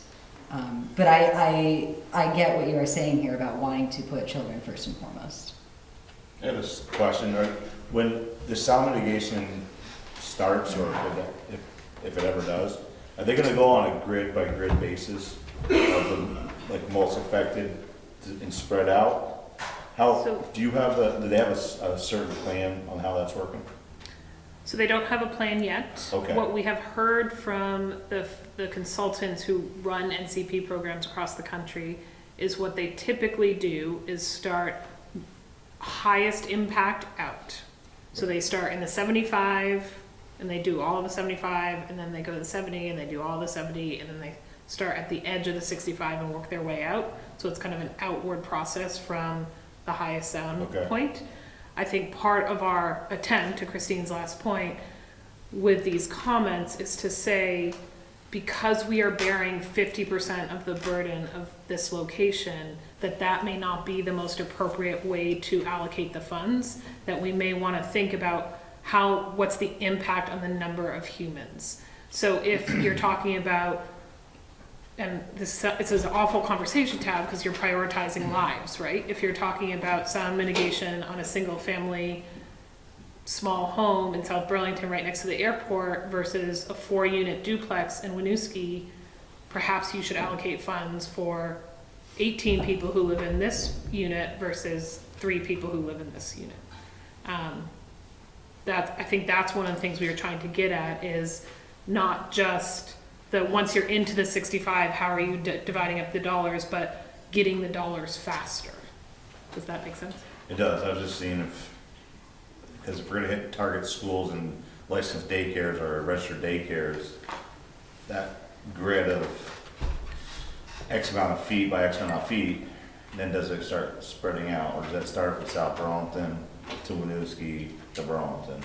So it essentially follows the curve line. The curve lines, Yeah. right? Okay.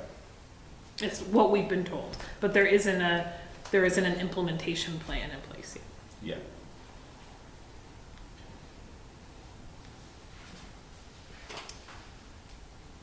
Other thoughts? Do we want to make any changes, additions? Do we think that this statement is good to go? I would say we also add the same change to the introduction as we are doing for the noise map comment about the impact being on the entire community, not just within the 65 Daniel folks who reside in there.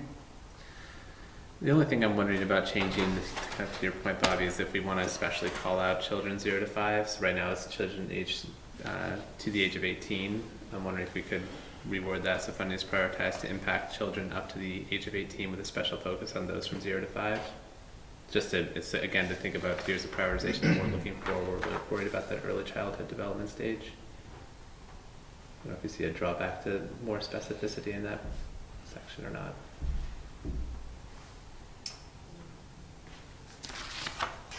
I say we do it even a little older than that, because 0 to 12 years old range, because I have teenagers, I have grown kids at home, and I know what they do.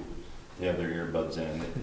I mean, a plane going by isn't going to bother them because they have their earbuds in. So I think the younger kids, all to Bobby's point, if we could make a specific age group instead of going all the way up, then go from 13 to 18, because all that age range is in a loud environment anyway, between playing sports, pep rallies, music, concerts.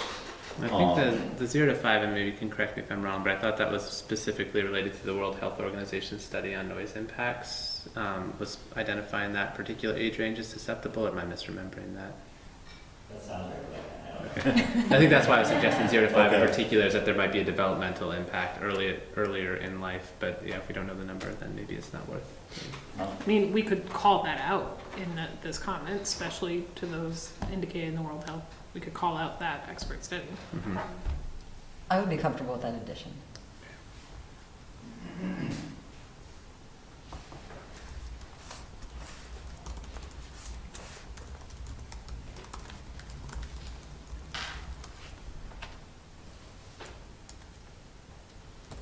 Any other comment yet?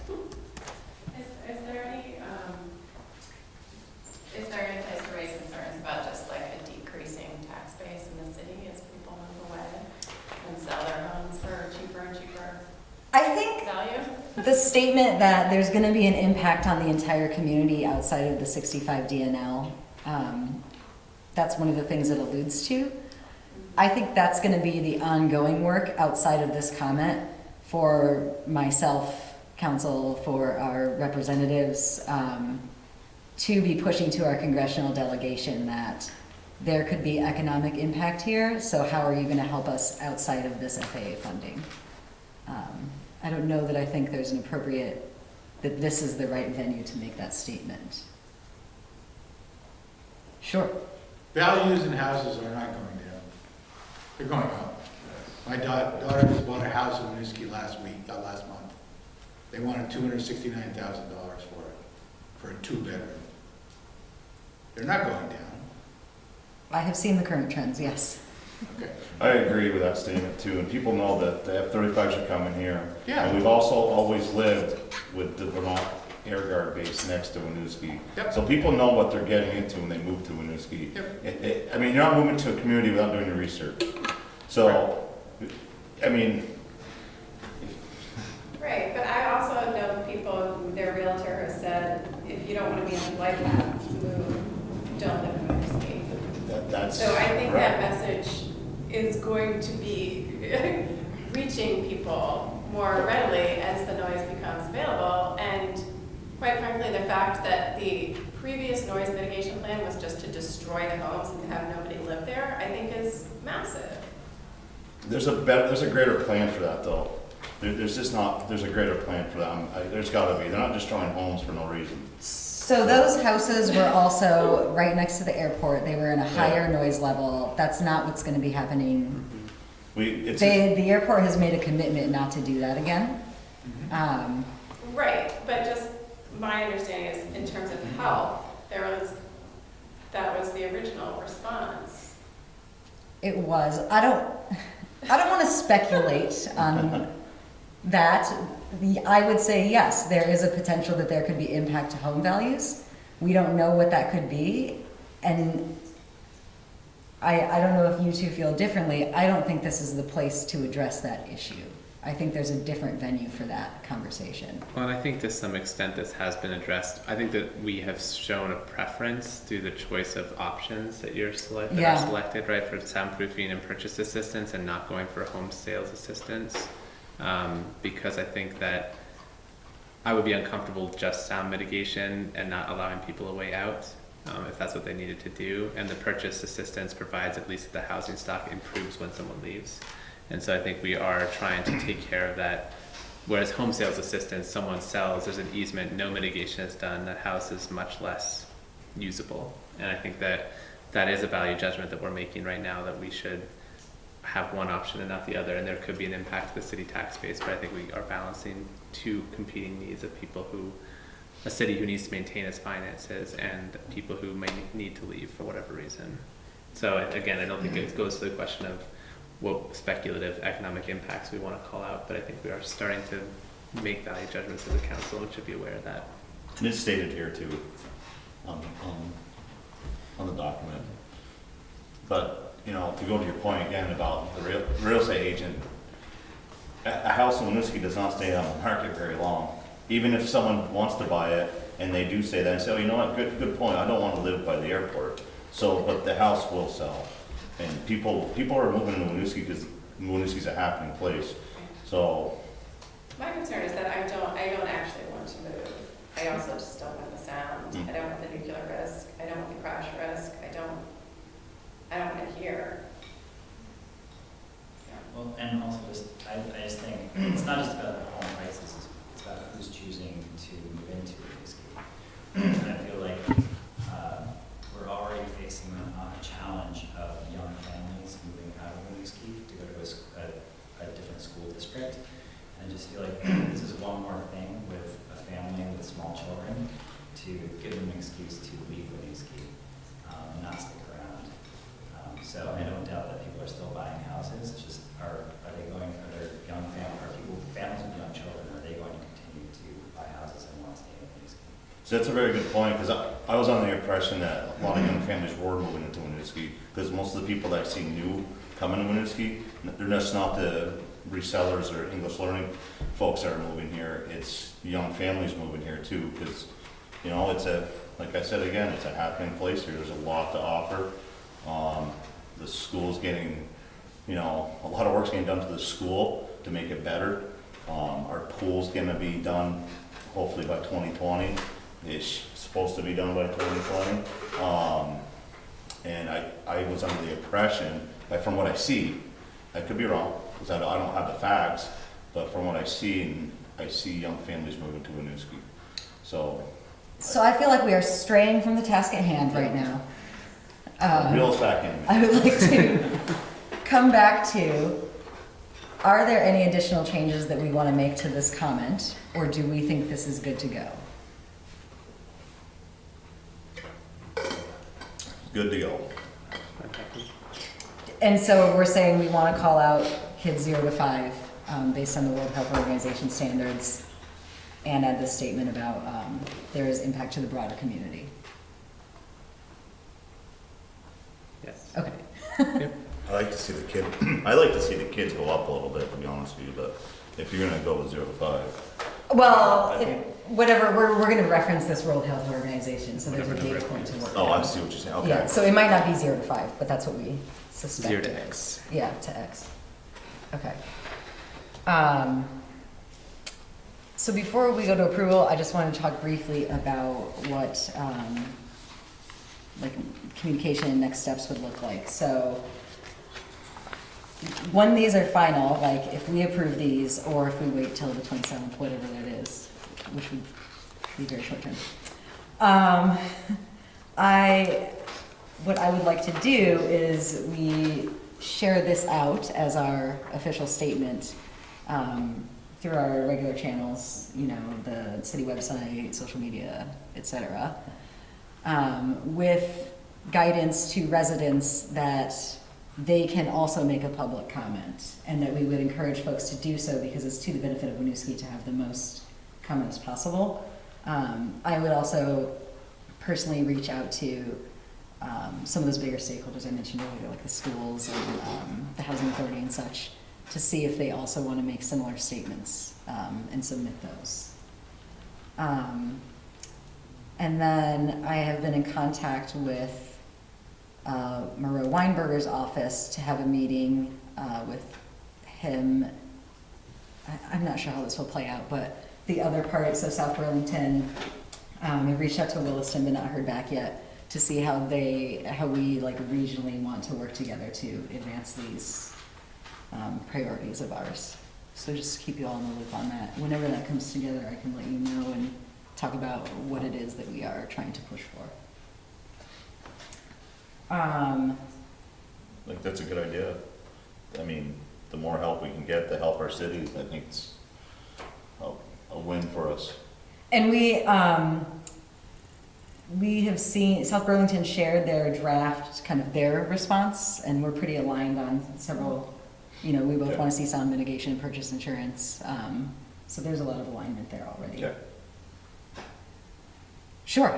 I feel like you said this already, but reaching out to the sort of the Winooski Partnership for Business District to see if they have.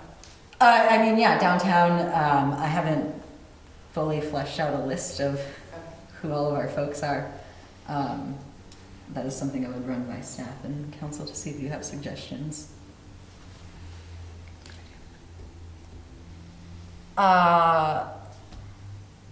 If there is no more comment, it sounds like we are ready to move forward. I would. Can I make a suggestion? Yes. about how to move forward? So I understand the intention of wanting to get something approved tonight that then could be brought around to stakeholders. Is that what you're Yes. trying to achieve? So I would suggest that if you want to do that, that the three of you could approve this tonight. So it would be an approved document of the council, and then we would reapprove it on the 27th, so it can be actually signed by all the councilors, if they so choose. I'm a little, from a strategy perspective, I'm a little concerned about providing city comment with 3 signatures on it. You know what I'm saying? Yes. So you can approve it tonight, it will be an approved city document, and then we'll reaffirm it at the 27th meeting. Yes. Okay. This will buy us a little more time to encourage other folks to join in comment versus having one day of opportunity. Is there a need to approve it at this point, or could we just? I mean, could I move forward with an unapproved document? I mean, in theory, you could move forward saying it's a draft document. I think it may carry a little more weight with partners if you say this is, this is an approved document by the council. You can always reaffirm it or update it afterwards, have a newer version down the road. But I think in terms of strategy for, building that consensus with other partners, it may be valuable. So can I entertain a motion to approve the noise exposure map comment and noise compatibility program comments, allowing City Manager Jesse Baker to make updates for adding language on broader community impact, noise modeling, ongoing noise monitoring, and special focus on children 0 to X age per World Health Organization standards.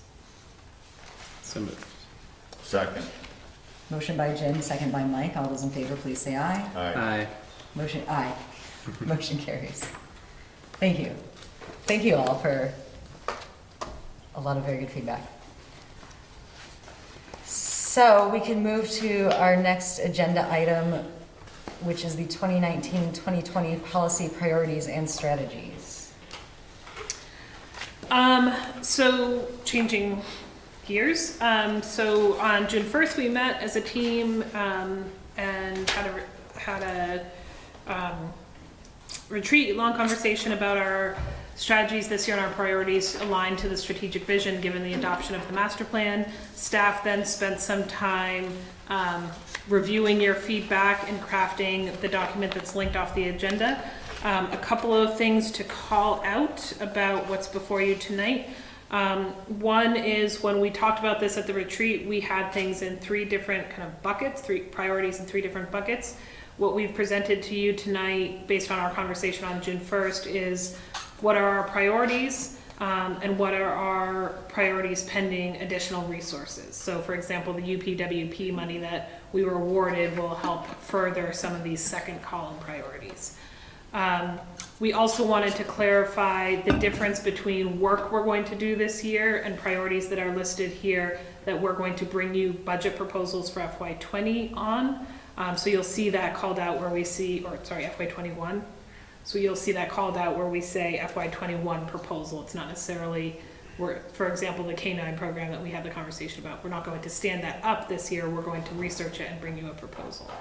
And then the last thing I want to mention just in terms of table setting is in prior years we've had, I think, a lot of shared success doing monthly updates to the council on strategic vision areas. So in your memo you see the schedule that we intend to bring those goal updates to you in accordance with. So that will be the second meeting, or in summers when we just have one meeting, the one meeting of the month you'll get those goal updates.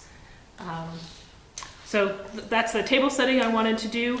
You also, so you have before you the strategies document, and then you also have a memo from Eric Vorwald, our planning and zoning manager, trying to codify some of the conversation we had about direction to the planning commission. So that's a related conversation. Thank you.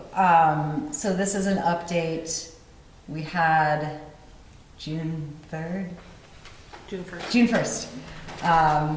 A weekend special meeting to discuss strategy and priorities for the coming year.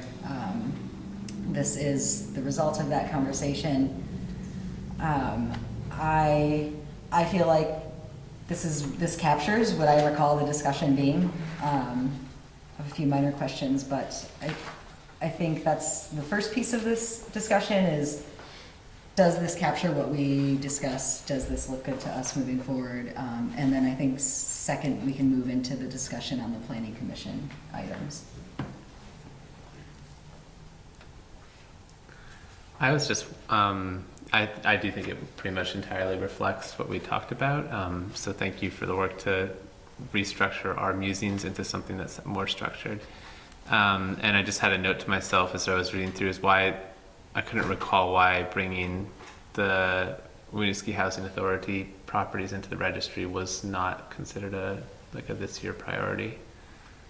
Was that something that we? So that requires the partnership of the Winooski Housing Authority. So we see that as an additional resource that's needed. We can't, I guess we can't very aggressively solely do it, but I think that the idea was to do it in partnership with that organization. Great. Sounds good. Thanks.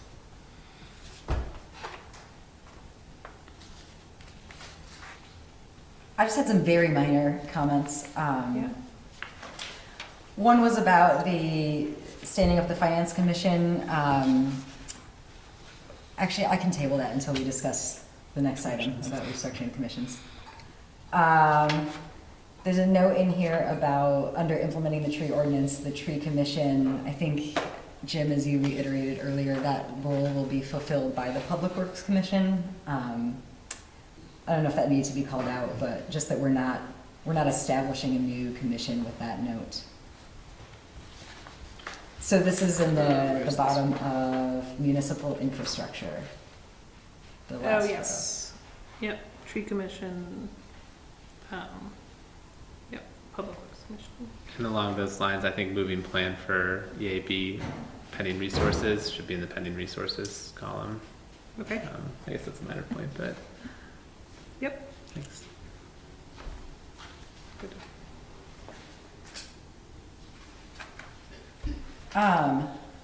Something else I wanted to note is, so with our Safe, Healthy, Connected People, in implementing the police department strategic plan, there's a bullet point here about community policing. And so unfortunately, Chief Hebert is not here today, but I just wanted to call out that I have again heard from community members wanting to see more like foot patrol and have more contact with officers. So I just wanted to share that thinking as part of that community policing effort. Do we have them on, is there bikes? There are biking patrols? I can't remember. They have a motorcycle.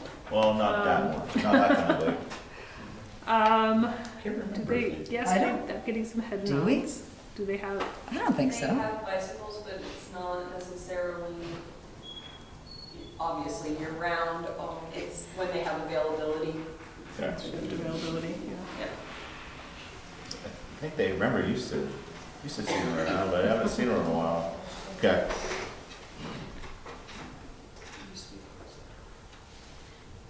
I realize you all may not have access, may not have reviewed this document ahead of time, but are there any questions or comments from the public about this strategy and priority plan? This is essentially what will drive our efforts as a council over the and staff as over the coming year.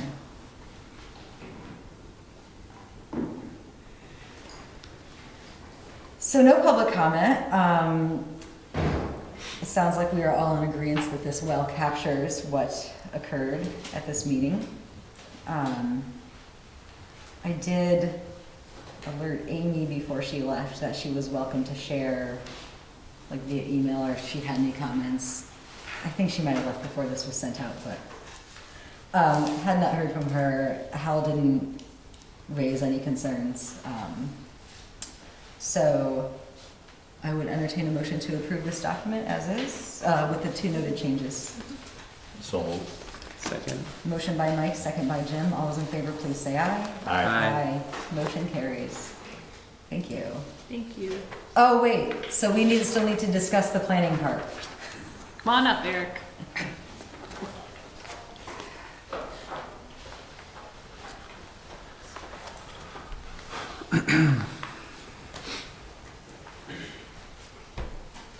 So if I could just do Yeah, please. quick table setting. So I will take no credit for this. This was Eric's very good memo, in my opinion, about trying to capture some of the discussion we had about the Planning Commission's guidance to the Planning Commission for future work.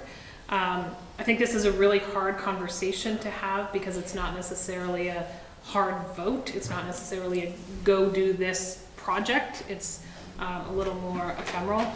So the question for you all is, to what extent do you want to take a strong policy hand with the planning commission and say, we want you to look at X, Y, or Z, or we want you to come back with an ordinance saying X, Y, or Z. Those are two different kind of extremes, or two different types of ways to give feedback.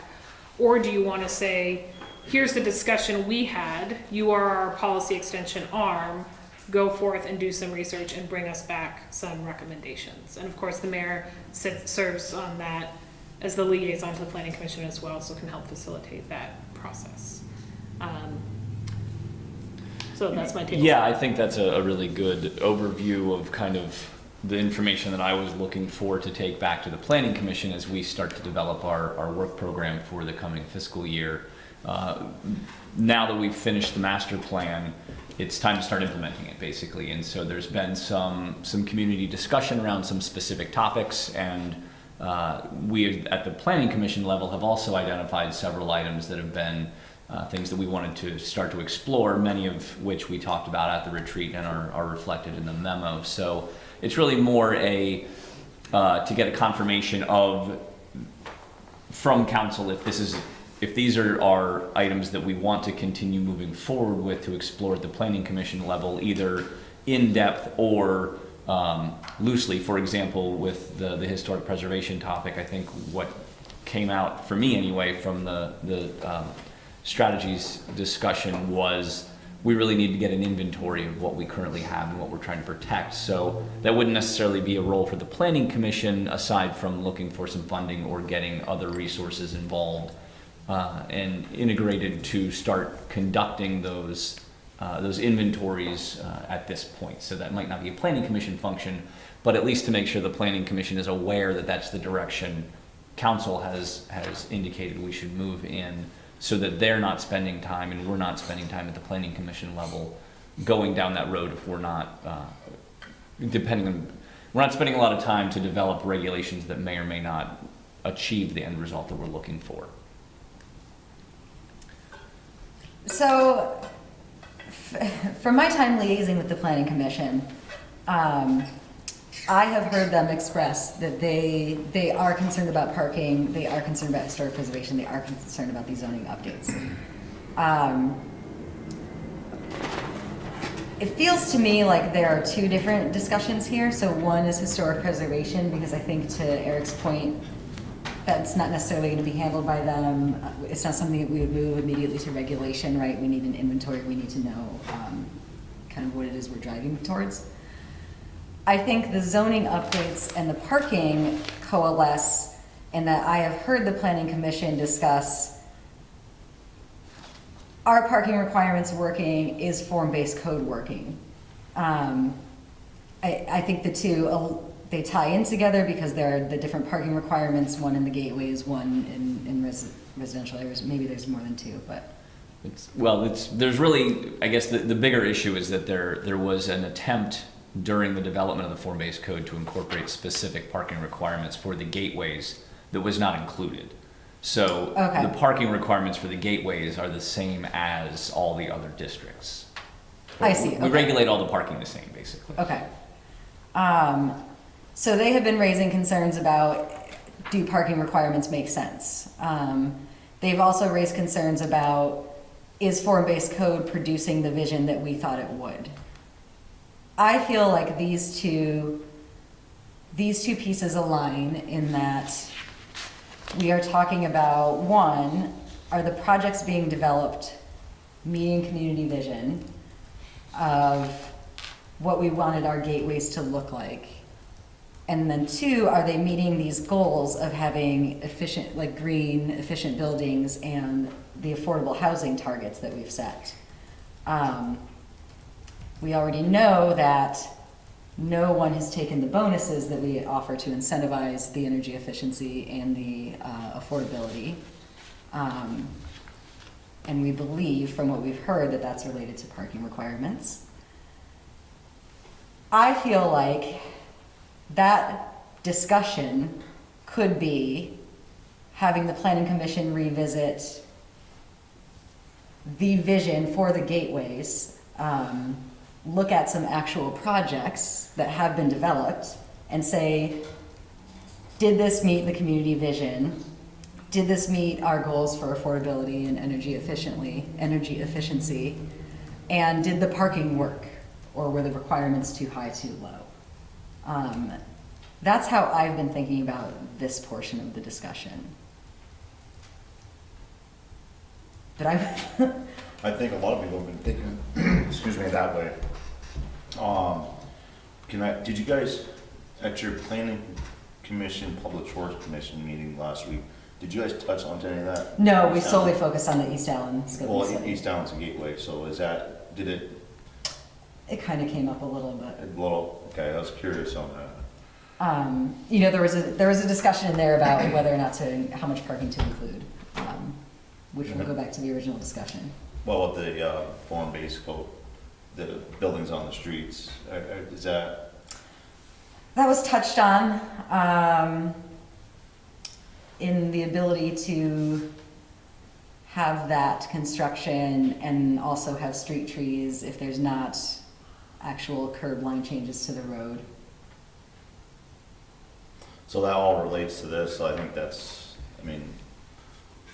I think having them revisit it is a good idea, like you're suggesting. It's something that has been talked about too in the past, is a few years into gateway zoning, checking in and seeing if there's anything worth revisiting. Yeah, I mean, I think that if you're looking for my comment, I really think that opening those three things up, I personally really strongly feel that the incentives either need to be, made into incentives or removed, and we should just be honest about it. If we don't have incentives that actually incent a different path, and if that's because of parking and we can fix the parking, incentives get taken, then great. If there's no way that incentives will ever make sense, even with our master plan energy efficiency requirements, then we should just take that out. So I'd love to see those three pieces really looked at in tandem, the parking and then the two different incentive options. And then I think kind of to your point, Mike, I think I like the idea of using what's already there as a framework to assess whether we're getting what we want. I think imagining build out with these types of developments being the norm, I think if that will, with the streetscape changes, result in what we thought we were going to get, then great. If not, I'd like to know now rather than 15 buildings later. So. Well, because there's already two more projects, well, one we know of, but two maybe after the appeal process on Main Street, so we might have a real good vision, because those are already, Correct. they're already zoned in. Yeah. So once those get really rolling, I think we'll even have a better picture, but I don't know if we want to touch upon that prior to seeing those buildings erected, or I don't know, how do you want to move forward from here? Well, if those are already applied for, it doesn't matter if we change something or not. They'll go in. Right, do we want to under the revisit this existing. planning commission though now, before those they're already done. But we might have a better vision to seeing them when those buildings are actually up. Oh, you're saying to wait. Should we wait or should we get into it? That's what I'm asking. I wouldn't wait. I mean, So Yeah. let's not then, let's get on it. Does this make sense? Do you have questions? I think it does. I think this is actually helpful in determining what type of work we need to start looking at from the planning commission level. I mean, obviously we'll be doing other things and working on smaller amendments that are just more cleanup of the regulations as we go forward. But I think this definitely helps provide some direction for moving forward for sure. So thank you very much for that. For the historic preservation piece, so we talked about this inventory. I think this memo also brings up the next question after that is how are we going to determine what the level of protection is that's desired by the community? Exactly. The footprint, or, I mean, if the building's been renovated so many times, is it gonna meet historic preservation value? Or if the footprint wasn't changed, but it's got vinyl siding and all brand new windows in it, and it looks more of like a newer house than a house built in 1800. I mean, how is that gonna be all processed? Are we gonna count that because it has the same cobblestone foundation, or? So that's a question. I think the other piece is, what does preservation mean? You know, we had a resident who was at the meeting that talked about adaptive reuse, and so not being stringent, like this is old, so it has to stay this way. Cost effectiveness. But rather kind of keeping parts, incorporating it in. Mhm. So that's another, like, community value decision to make.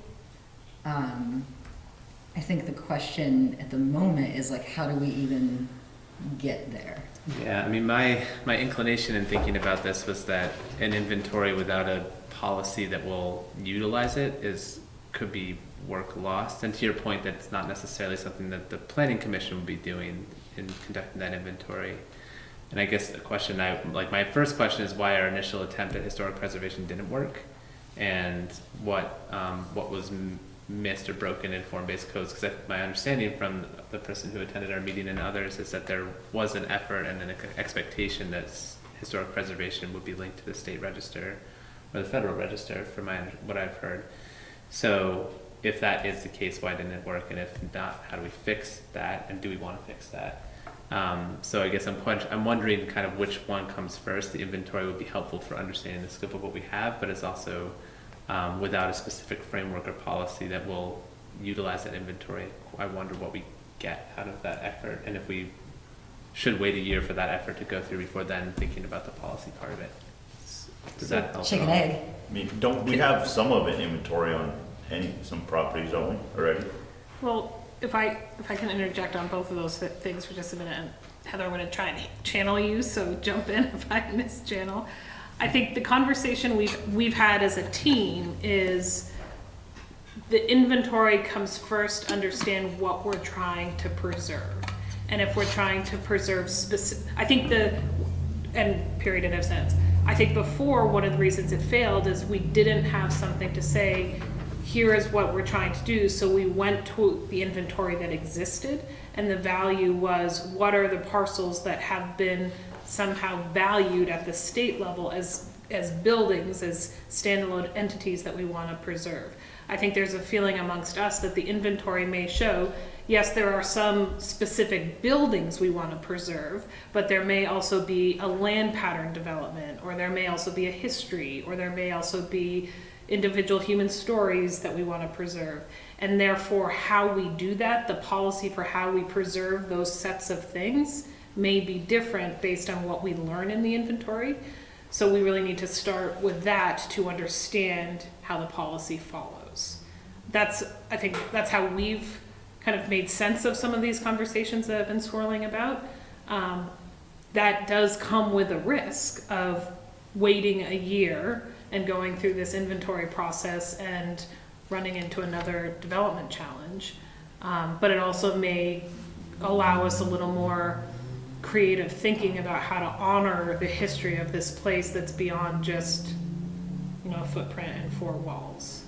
How did I do? I think you did a fantastic Oh, good. job. The only thing that I would add is that that year may also be saving us time in the long run, because I think what we did with the form-based code originally is we put in a really quick, easy fix that didn't work, and now here we are down the road. Whereas having that time with that inventory and hiring a consultant to do that and to have a process, we can have community voices at the table which are telling us what those values are, and then we can start from a place of knowing what we're trying to accomplish. Thanks for laying that out. That helps a lot.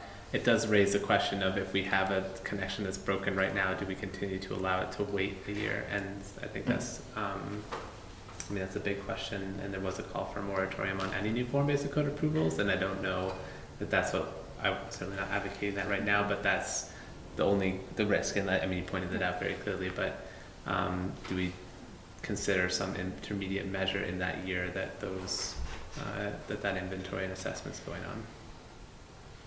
And I don't know the answer to that, but it might be something for discussion. So, Eric, jump in when I don't say this right. The current, or Heather, so what is in form-based code right now basically says that we won't allow demolition of a property on the state or national historic registry. So what's happened in the past is properties have been removed from that registry, and then because that was the only level of protection, then there's nothing else. That's generally correct. I would just clarify that it's not specific to the form-based code. It's not specific to our gateway zoning. Okay. It's for the entire city. Okay. So any property that, currently the way our regulations are written is that any properties that are in section, I believe it's section 4.4 under our design standards, is that any properties that are on the state or national register would need to get approval from the state before they would be eligible for demolition. Otherwise, there's some adaptive reuse items that can come into play. However, those components of adaptive reuse are I believe, if the property is in the gateway district, they're exempt from some of those components.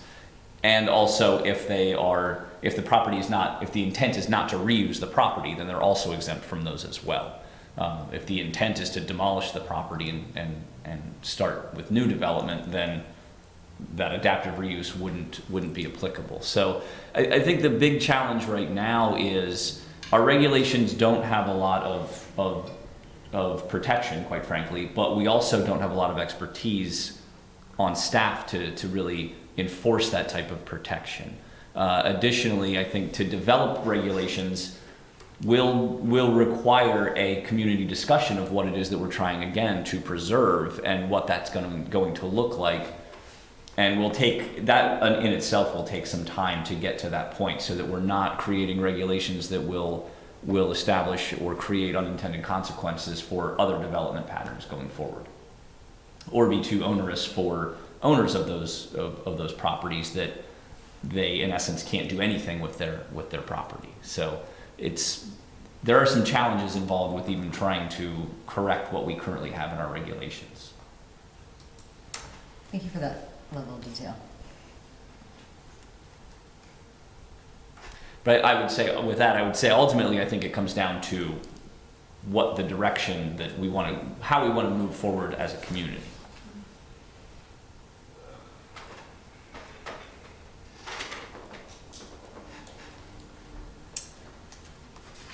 So Heather had just mentioned a consultant. I know there was discussion before about trying to leverage a UVM graduate program.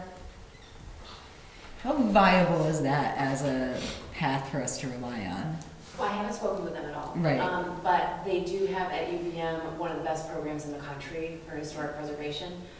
So I think that the possibility of getting a graduate student who might be interested in doing something like that is probably pretty good and could probably be a capstone project. The other option, of course, is that we could go for a municipal planning grant again and hire a consultant to do that work. So I think we have more than one option there.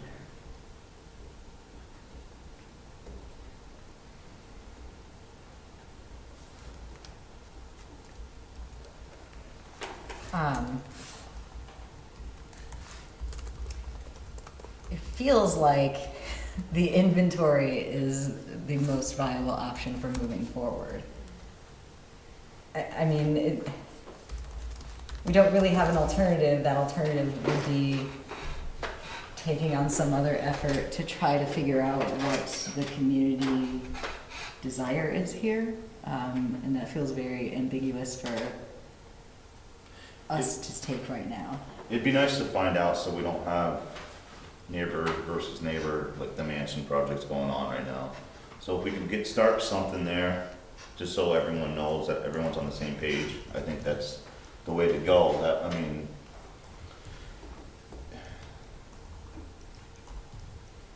I think what's hard here is that, to the point that staff is making, is that we can't just make a patch in the meantime. Like there's no immediate solution available to us. There's not. Yeah. That's why if we get the inventory started, I think that's our start. And then we can move on from there, because some of the properties might not be fixable without being dangerous to someone's life. I mean. Could part of the municipal grant, sorry, Mike, didn't mean to interrupt.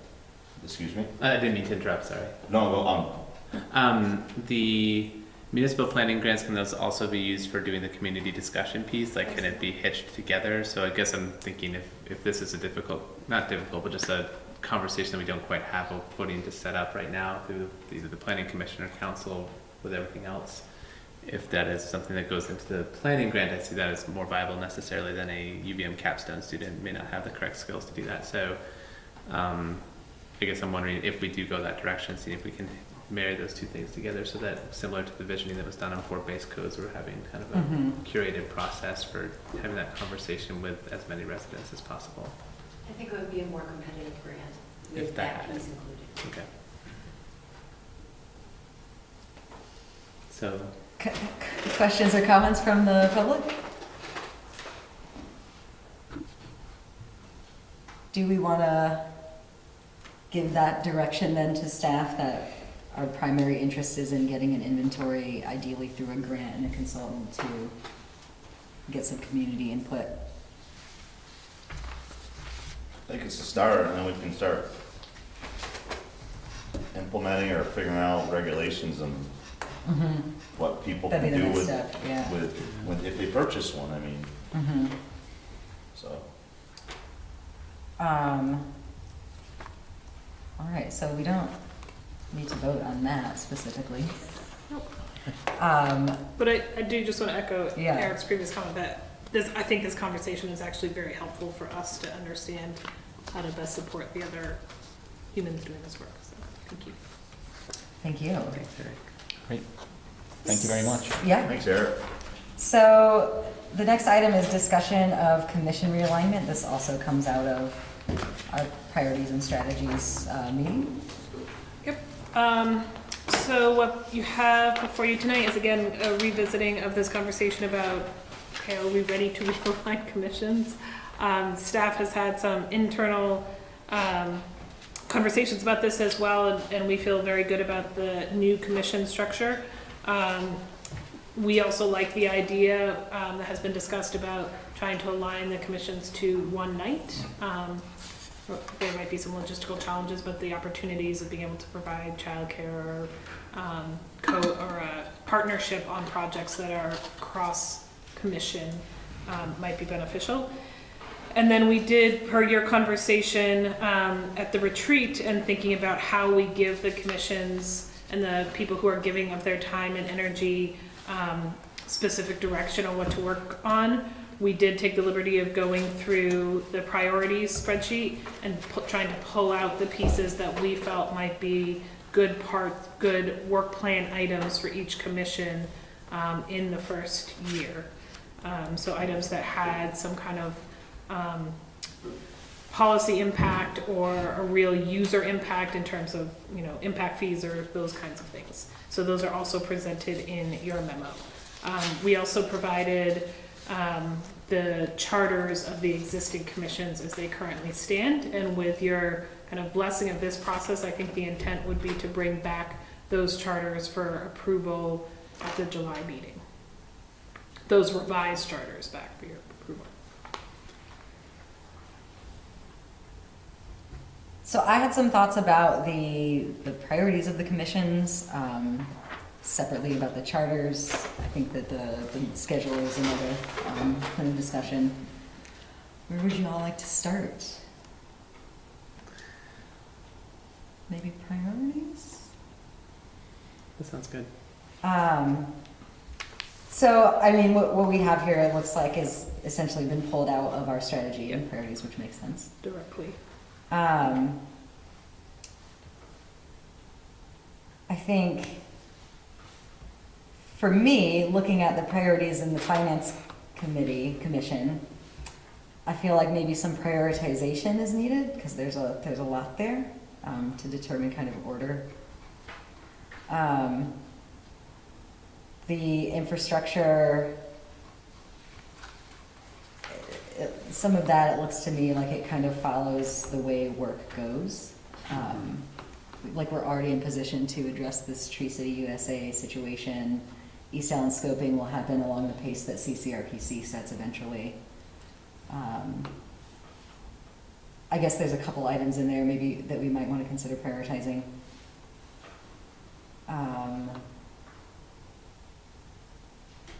Housing looks a little light, so I think we could talk about that. yeah, what are folks' thoughts on this list? Once the commissions get established, wouldn't it be a good idea to get, kind of give them a standard of what to follow, like these priorities, and then get their input? Because if they're volunteering for something like this, they're gonna have maybe some kind of education on it, or experience, maybe? Maybe they'll see something that we haven't seen. Yeah, I think that's a fair point. Continuing on the discussion previously about how we were struggling to get good, this is a policy advisory arm for us essentially, that it might make sense to provide a work plan and list of priorities to them to guide what they do. I think, I could see us providing that initially and then by all means taking in feedback if they have different thoughts. I think I was struggling with this list to identify what timing and deliverables look like for the commission. And once I kind of realized that these are kind of cut paste from the list, and that makes sense that the wording is that way, but in terms of implementing public works standards, I don't see that being, I could see where there could be a review and advising role, but I think I'd love to see less review and advising roles for commissions and more on maybe looking at the FY21 proposal step of each of these. If you have a year to work on something, meeting once a month, you can actually work on it. So I could see, Mike, your idea of providing, these are 3 things that we need done, and if you want to prioritize stormwater utility over sidewalk plan, you can do that, but we need both done. And I guess I would love to see this kind of, I think it'd be easier to figure out if this is a viable work plan and a good work plan for people if there's more of a deliverable kind of schedule, if that's possible with these types of things. Because if these all need to be done this fiscal year, it's going to be hard to pick and choose for the commissions, I think, how those will get done.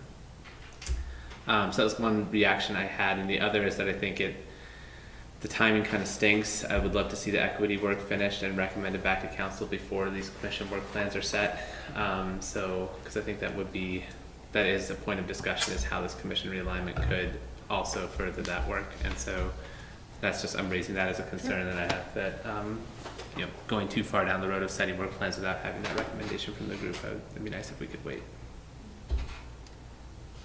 So that should be presented to us in late August, I believe is what we are looking at right now at the joint city council school board meeting.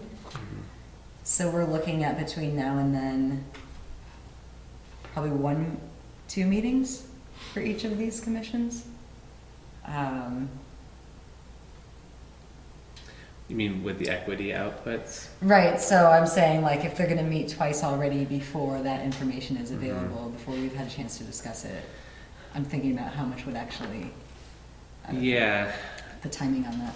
I guess I would like to see that be kind of the charging up front in terms of using some equity lenses to look at some of these issues. I think I'd love to build that in at the front rather than add it on to 1/6 of the way into the year. I also think that the action items, we only have one more meeting and it's tomorrow, so the action items will be on the table, and any related to the commission can probably be communicated to this group before then. Would be I think we could ask the consultants to do that. If it really affects the ability to stand these up kind of in a concerted and coherent way. So from the staff's perspective, or speaking on behalf of the staff, I think we're as invested in the equity work as well. And if you want to hold off on this, on the the actual approval of the final charters and the realignment until early fall, when we've kind of gone through hearing back from the equity commission, having the joint meeting with the school trustees, I think that's fine with us. We want this to be useful and provide the clearest direction to volunteers. I think we were also feeling like you had had some discussions and there's some volunteers out there kind of swirling, and we were trying to say, if you want to move this forward, you can, but it is certain, if it's your will to hold that, that's fine with us as well. Yeah, that's a good point too, because we do have some volunteers swirling out there, and before we lose their interest, how can we reel them in? And is there a way to do that now? Can we temporarily put them on a commission? I mean. Well, I think that I think we're going to end up with these commissions, right? I mean, I don't think the question is whether we'll have a different commission structure. So yeah, so I know we'll definitely, I would hope at the end of this meeting we have these new commissions. I think Jim's right. But I think It sounds to me like the work plan, The you're work looking for plan a is- delay in the work plan. Yeah, that's where I'm But coming still down with moving that. forward with the charter and the member selection. Exactly. I think we get these commissions set up as soon as we can, because, you know, when a person volunteers, that says something about an individual, and you don't want to lose that individual, because, you know, there's something stronger than a volunteer, they say. I mean, Jim, was there anything in the actual charters that concerned you related to the equity dialogues? No, okay. So that's fine. I think we will be looking to you all to as the liaisons about how to talk with the commissions in the next couple of months about, I think, so all of the commission membership is expired. So we need to do a pretty massive reposting for folks who are interested in serving. And so I think our thought was to try and put some more bumpers on what that service would look like with these work plans. We can put out a more general call of here's the strategic vision statement, here's what is outlined in the master plan for these areas of work. The work plan will be developed over the summer and fall. That makes a lot of sense. But we may need some help with the liaisons to communicate that smoothly to the commissions. So one thing that we would really love to have from council is one or two things that would be kicking them off as you're advertising and posting. Like, to begin with, you will work on X and Y, and Z and others will come later. Would that be useful to have from council at this point, like tonight, or? I think that's what we were trying to do, That's is what you list of say, as staff, these are the things that would be useful for us to present to the commission or hear their feedback on. I think we can as smoothly achieve that by saying, come join the Municipal Infrastructure Commission, here's the new revised charter, here's the strategies that have been adopted by the council, here's the master plan section related to that. And that's a lot of information about the universe of things they might be asked to work on, and then how you all prioritize and they prioritize their work with the equity lens applied in the upcoming months fits within all of that information that's shared. I think it's a good starting point, and then if there's something that we want to, if we as a council want to see worked on more, we just stress it more, right? And then, or if they come to us and, we really like we think this topic is something that we really feel strongly about, that's our job to kind of compliment them on that and say, okay, if you feel strongly about that, let's take it to the council, we'll vote on it and move forward. Yeah, I think the one caution that, just having been the one person who hasn't been able to go to a commission meeting yet, that can be challenging if we get a proposal back that we can't act on as council because it doesn't fit within the structure of the budget. So I do think that, I'm all about clear deliverables and a plan, because if someone wants to participate and they know that they have to achieve something by June and we've told them what it is, that's really helpful, I think, from people I talk to who serve on commissions. It sounds like that would be helpful. But, I guess I think that a menu of possible options that people could be working on, like specific things that come from this list, could be included in that advertising that's being done. This is the menu right here, isn't it? The priorities? Is that what we? I think in theory, over the next 8 years, the priorities are the master plan. And most of these come from those priorities. So maybe it's as easy as just sharing those pages. How do you feel about Jim's suggestion of a work plan format? Is that something you feel like this list could easily be converted to now? Or is that challenging in what you are looking for us to weigh in on? Well, these are your commissions, so if Right. you guys want work plans for them, then by all means, we can develop work plans. I think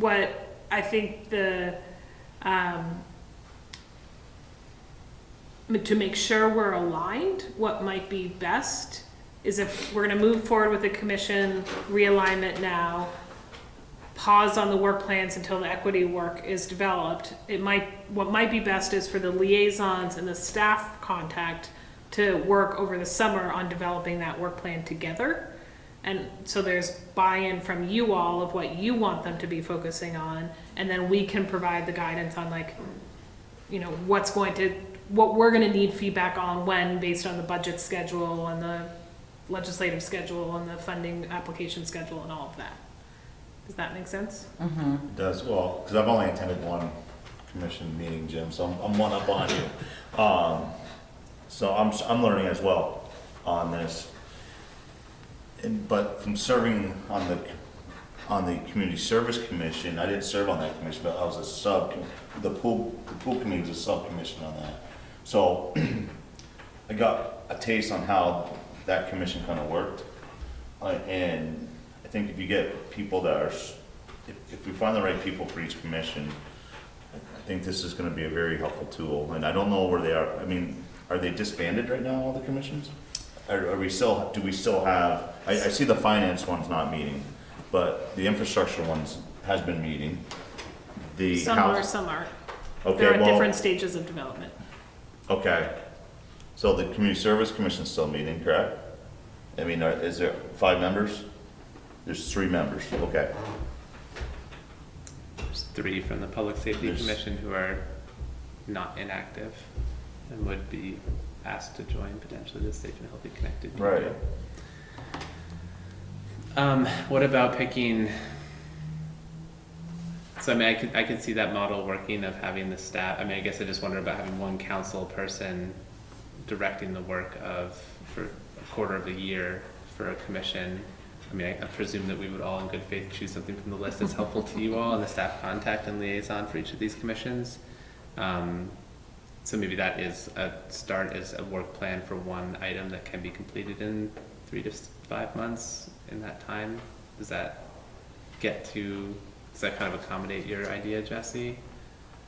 Of starting out with something to do, but not having the full like cross-cutting work plan all baked together with all the equity components through it. Am I making sense? I feel like I'm not. Yeah, I mean, I guess I'm a little just stepping way back and thinking about like how this is actually going to play out. If tonight you say, okay, we're going to approve these commissions, they're not, what we're going to do at the July meeting is bring you back the charters that you'll approve, which is just the high level, here's the high level purpose. And then we're going to do an appeal for members and a combined group and whatnot. So that's going to get us through August. You're going to hear the equity work results. So really the first meetings of these kind of new commissions will be September, at which point I think that has given us as staff enough time to develop a proposed set of work plans, hopefully with some input from some or all of you, that's informed by the equity work. And then the commissions, as they stand up, are kind of off and running with tangible, real work to do. So I think we may be thinking about like an interim period that doesn't actually exist. But it won't the housing and at least housing and public works commissions meetings would continue to have 3 meetings in between then and now. Right, and I think that, so I think housing has a pretty, unless you guys want to switch it up, I think housing has a pretty clear charge around the trust fund. I think Public Works has a lot of capital projects to just continue to kind of keep an eye on and wrap up the East Allen scoping study work. I think the primary work for the Community Services Commission has been looking at programming and looking at the NRPA grant that they've been doing and I think will continue to do. Public safety's not meeting, so the question is, do we want to invite those 3 people to start joining the Community Services meetings? And then finances, there's going to be a lot of, if we can stand that up in August for a meeting, which I think is a just logistic question mark anyway. I think Finance Commission, there's going to be a lot of just in the first couple of months, that's going to be all education on the budget and TIFs and rate setting and all of that. So I think we have, and guys, correct me if I'm saying something wrong, I think we can keep them busy through the summer working on what they've been working on. That allows us to get through approving the new documents, the equity work, and doing some shared work planning. So on Does that top of make that, sense? Yes. we have a housing update in July, municipal infrastructure in August, safe, healthy, connected people in September. I feel like those updates could be a good point to get all of us up to speed on what has been, and that could be the foundation for a discussion of the future work. Sure.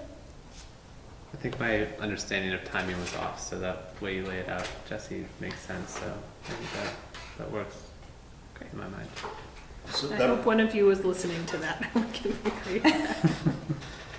So if we approve this charter tonight, does that mean the applications coming in that want to volunteer are gonna start being reviewed, or are we gonna wait till September? So we won't be able to approve the charters until the July meeting, The July? and then we will solicit membership. And then it would be, I guess August is when we would be looking to approve, because we'd have to bring them in and, like, members actually come to us to be approved. to a That's, meeting. yeah, that's a good point, yeah. Yeah, so that pads the timeline as well. So the next question I have then, is there people, are they coming in and asking to volunteer in a commission, or do we have a backlog of people? They just be patient with us, we'll be here, we'll let you know in a couple weeks. So we have not done a big push for new applicants during these conversations. So we have the people who are currently serving, many of whom are interested in being reappointed, I believe. But then we have not, so no, we're not getting a lot of new applications because we haven't been asking for them. There is a link on the website to say if you're interested, serve. But we usually get more interest when we push it out to say there is an opening, please come and serve. So timing's everything though too, I'm wondering if we wait. You wouldn't want to wait till August or September? Because once it starts getting the fall, people seem to be getting a little, they're not so busy. Yeah. Summer's, short season, we might get a better push if we wait till the fall. But that's when we'd be advertising for We'll be advertising August for and September, sorry, right? August and September, you're advertising for positions and filling. Yeah, so I was thinking we would be ready to start recruiting for that starting right after your July meeting, once the charters are approved. So we could think about bringing you appointments like at that first meeting in September. Okay.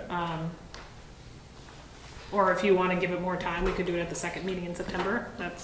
Well, maybe we would try the first wave then. Yeah, we can see Just where we're at. do another round of advertising if it's not fruitful. Yeah. And just make it known that it's gonna be, decided on in September, so people can realize that they're not taking up to the last weeks of, well, I mean, kids go back to school in late August, people are on vacation, August is a big vacation month. So I don't wanna miss out on someone that thinks, oh, I'm not gonna be in town anyway. Mhm. So, I think that's important. Yeah, no, that's a good point. So let's talk about this concept of having all of these commissions meet on the same day. This is something that we've discussed in the past, the previous council, that there could be benefits in being able to partner up on an issue more easily without having to schedule a special meeting if like two commissions want to talk about one thing. Potentially even just like being able to overhear what others are talking about. And then also the potential to provide childcare to reduce a barrier to serve. It seems to me like if we went that route, we would not be able to host these here. I think we'd likely have to do them at the school. Yeah. So we would need to ask them about that. The school might not be a viable option though with the construction going on. Yeah, I think they're not going to shut down. My Well, I know they're not understanding gonna is shut that they're going to still be, there's not a plan for them not to be operational to some extent, which means there'll be classrooms that we can take over in the evening. But yeah, we haven't talked to them about that. My problem I see with that is Jim's case, because both There'll him be and. childcare, it'll be fine. Well, no, you have to serve on the commission though.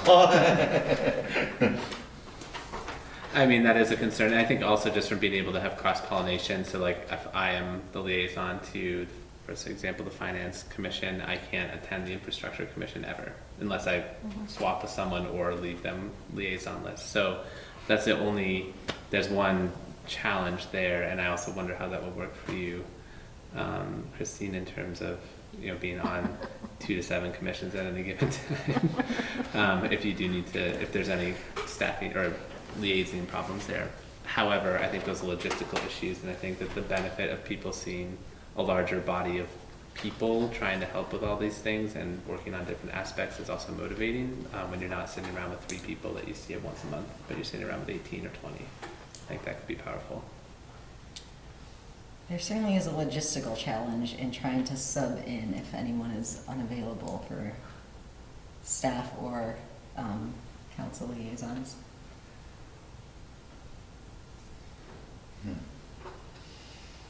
I also am curious,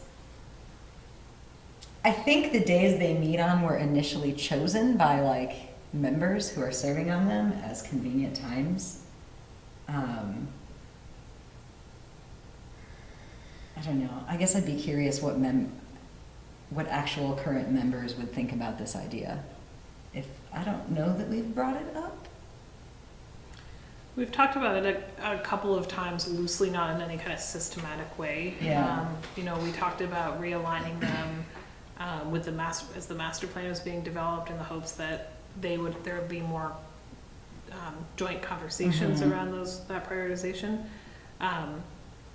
I think people kind of romantically like the idea. I think there's this interest in we're all together and we're all doing this work and we're all gonna, have dinner afterwards, or that there's gonna be this kind of community coming together feel. But I think sometimes that gets overshadowed by the logistical challenges. I also think, there are ways we can achieve the same results, and I'll be curious to see if this comes out in any of the equity work, in fact, with if the meetings are at different times, do we come together on an annual basis all together and invite them more, extend the retreat and invite them more into the retreat process? Or is there another way we achieve some of those same goals outside of just this kind of monthly meeting process? I will say but there's been no systematic data collection on what they think. I have read about being able to provide childcare being a very effective way to reduce barrier to participation. From what I've read in other municipalities, it's the #1 challenge for having more engagement. If we were to do that, it would be much more cost effective to have everybody on the same night. It does feel to me like this is something that, one, it would be nice to hear from current members. 2, it would be nice to make this decision after being informed by the Equity Dialogue series. I don't know if this is something, if this is a specific thing that you all have talked about or were considering. I can ask you tomorrow. Yeah. It's been mentioned as one of the ideas that's been on the table. So I think the members would be aware of it, but we haven't really dove into any Winooski specific suggestions yet. So I feel like we could wait to make this decision after that point. I think that falls in alignment with soliciting membership, and typically in the past we have set the meeting date after getting some membership in place. I don't think, well, sometimes. You don't always know what date, people could be interested and then can or cannot based on what date is determined for meeting schedule.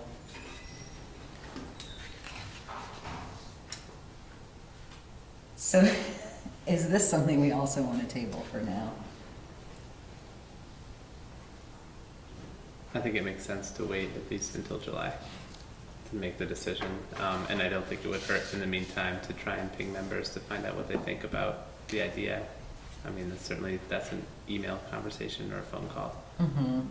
That I don't know if it has to happen in a commission setting to at least get people's initial reactions. Doesn't mean you have to do what they want, or do what they say in their initial reaction. You might still have a discussion, but it would be a good pulse taking. Yeah. In the month in between.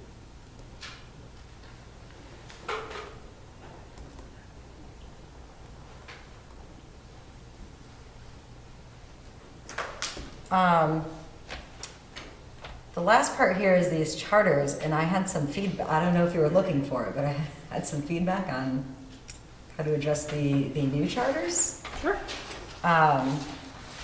They're your charters, so you can feedback all you would like.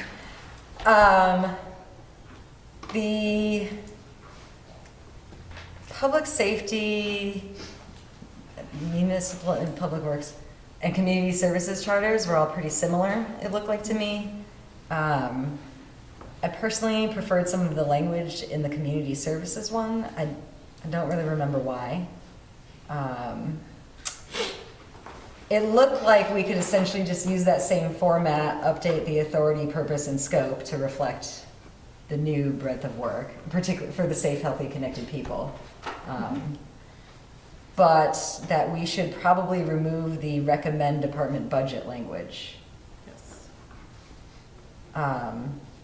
There's, right, like they can be advising on they're not like the ones making the recommendation of here is your budget. That was the most noticeable thing to me. I had some specifics about the finance one as well, but did you all have, like, were you even thinking about that when you reviewed the charters attached in here? Yeah.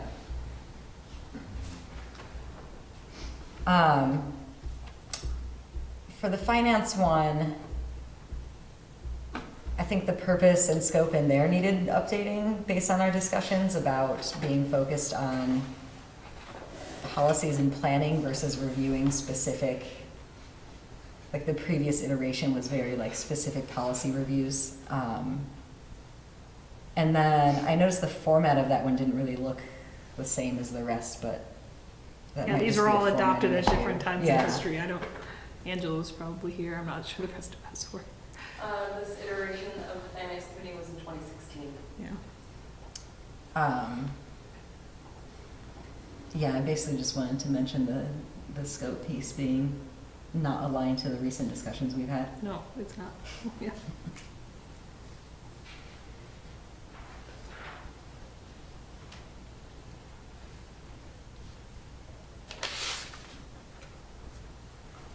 No public comment?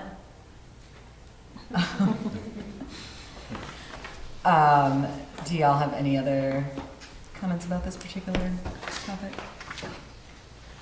Maybe about our next steps? All right. But related to commissions, I didn't see any mention of the Charter Change yes, Commission. yes. So that was kind of an oversight about this item reflecting the restructuring. Mm-hmm. We will bring that, I think, to the next meeting to talk about that. What was that? I missed that. The Charter Change Committee that we discussed also at the priorities setting session. That was neglected from this list, so we need to talk about it at our next meeting. Sorry about that.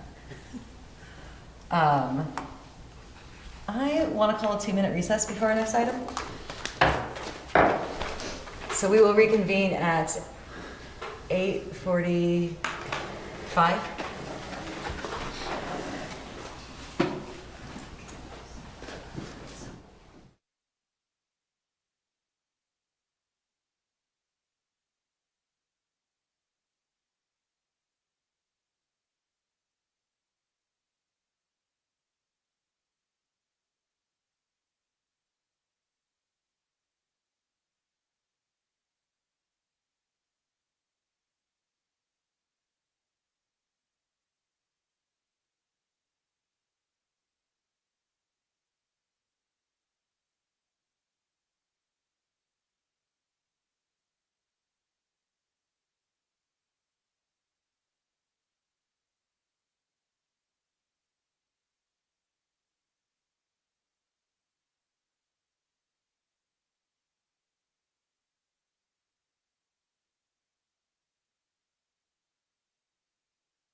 the tree ordinance. That did last longer than I thought. Yeah, me too.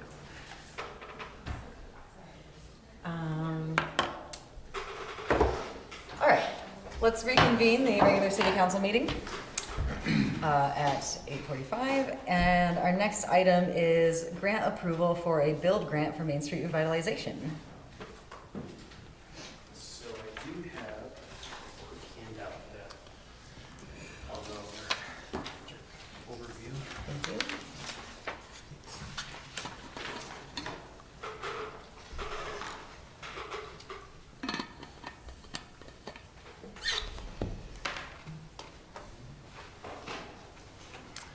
So we are requesting to put an application together for the FY19 build grant. So we did prepare an application last year and were unsuccessful for the Main Street project. But some of the work that was done through a consultant, we're looking to reuse that and put it in for the FY19 application. So for example, there's a whole cost benefit analysis that was performed through one of our consultants. We could reuse all that data for the FY19 application. Just to go through some of the numbers, so we are looking to put this application in mainly for the general fund piece. So that work through our preliminary design phase is $14 million total.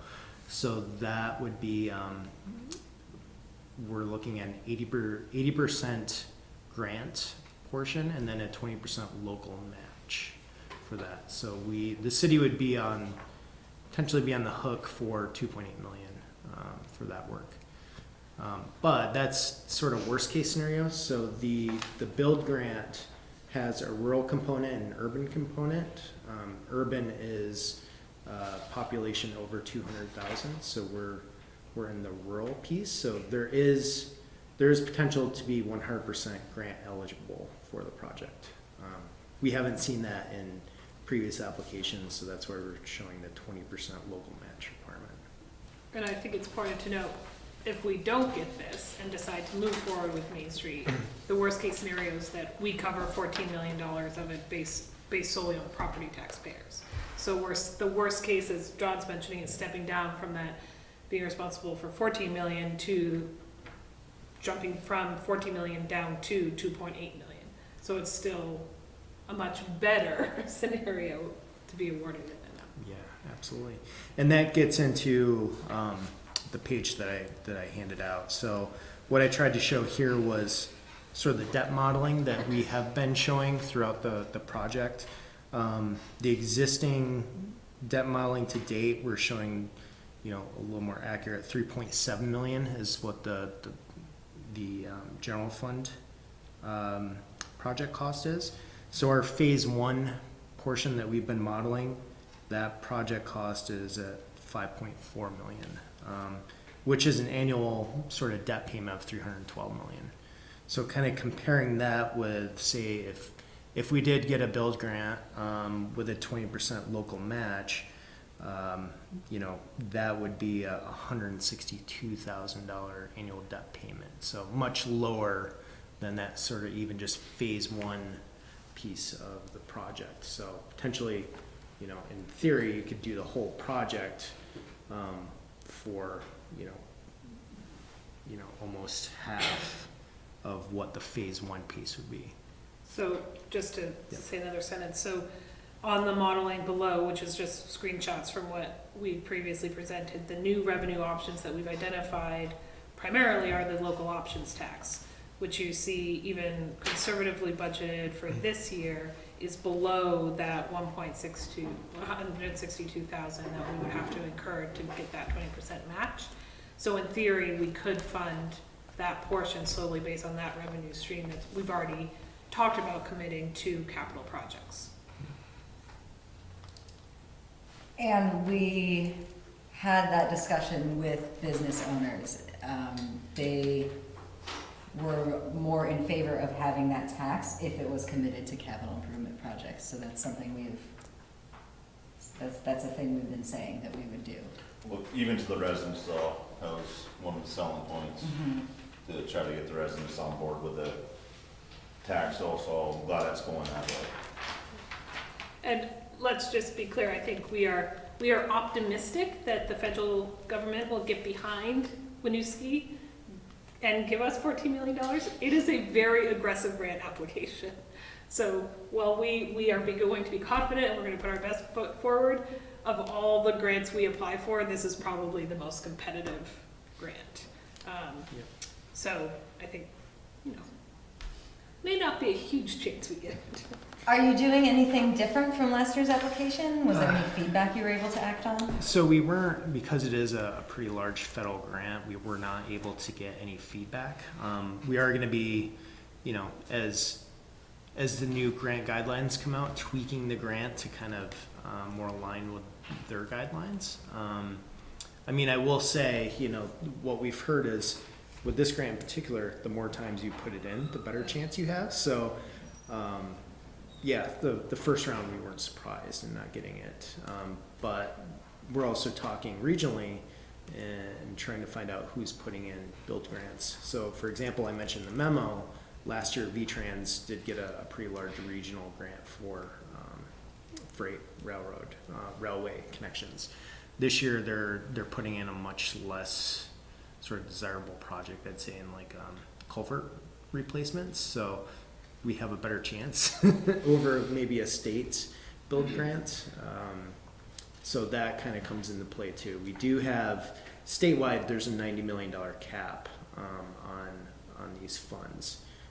Project wise, there's a $25 million cap. So we're trying to be cognizant of what our regional partners are putting in as well. We did meet with a representative from our delegation, our congressional delegation last week, Heather, John, and myself, to go over this project and have her understand really what the Main Street Revitalization Project was, and that we would be submitting this grant application. And in the past, our delegation has been very supportive of trying to advocate for us. And again, this might be a really good time to invest in Winooski. Keep us vibrant. So the funding you're showing us here is, these numbers are specific to, not the revenue, but the debt modeling is specific to the general fund piece only? Correct. Okay. So, yep.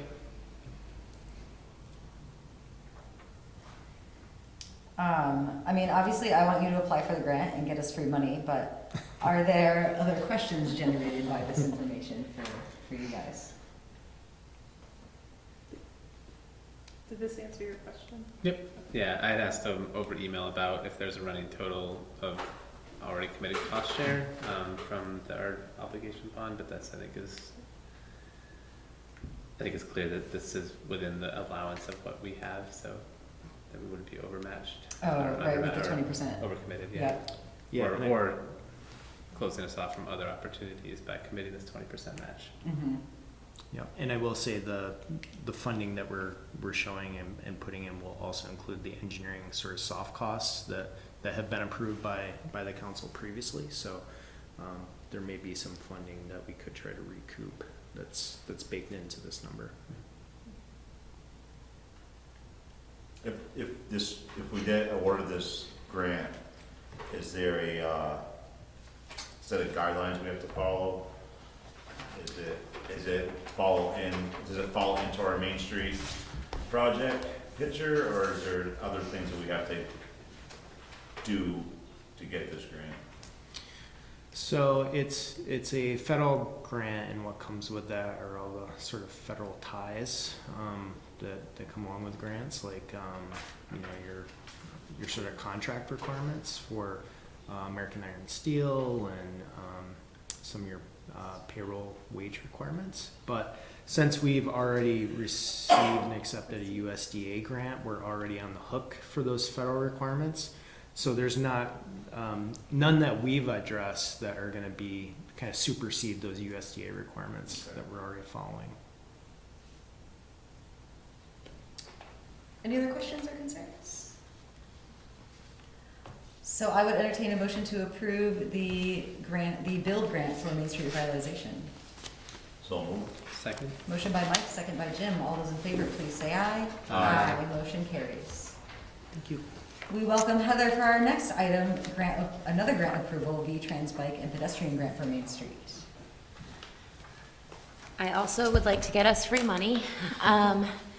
So staff requests permission to apply for an $800,000 grant through V-Trans Bicycle and Pedestrian Program. This also is another grant that we had applied for last year and did not receive. There's a 20% required local match that would be covered through the general obligation bond, and that would be $200,000. The application, as was stated previously, is part of our ongoing effort to obtain additional grant funding to reduce the impact to our tax base. With this would be applied then to the general fund costs as well? Correct.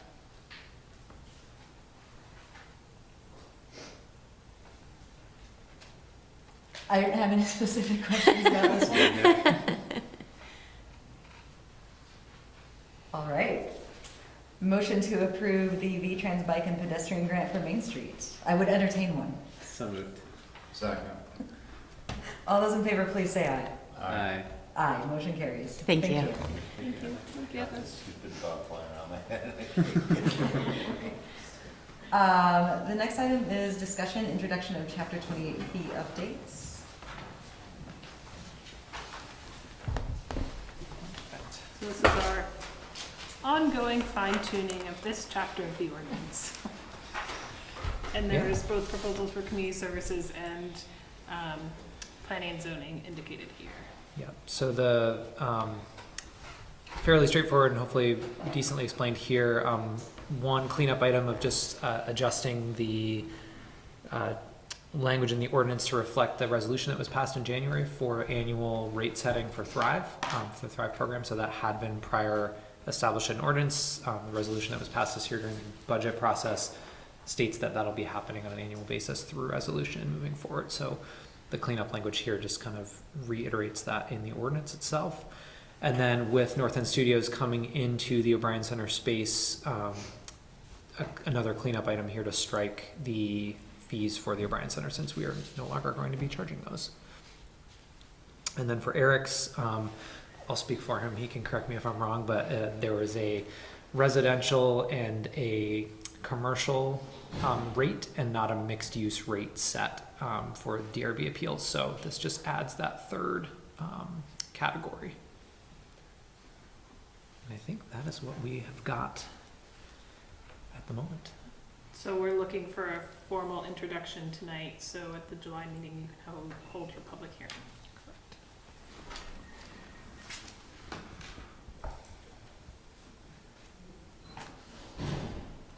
Any questions from folks? It's pretty straightforward to be. Yeah. Yep. Absolutely. So I would entertain a motion to introduce the Chapter 28 fee updates. So moved. Second. Motion by Mike, second by Jim. All those in favor, please say aye. Aye. Aye. Motion carries, unless I missed some language. Great. Great. Great. Thank you. So let's return to item A. My guest never came. So we have,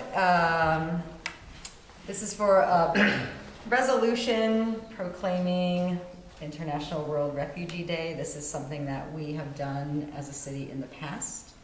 It is on June 20th, so it's coming up this week. I had invited a staff member from the Refugees Resettlement Program to come speak to us in conjunction with this item, but I'll have to follow up with her after. Unfortunately, she has not been able to attend. Basically, we have done this resolution before. It's similar to how we had one for Arbor Day to, as a city, recognize this holiday. It's not really a holiday, but it's basically in recognition of June 20th as World Refugee Day that Winooski recognizes that, as we have refugee residents here that we want to recognize as well. Would you add anything to that about resolutions? Nope.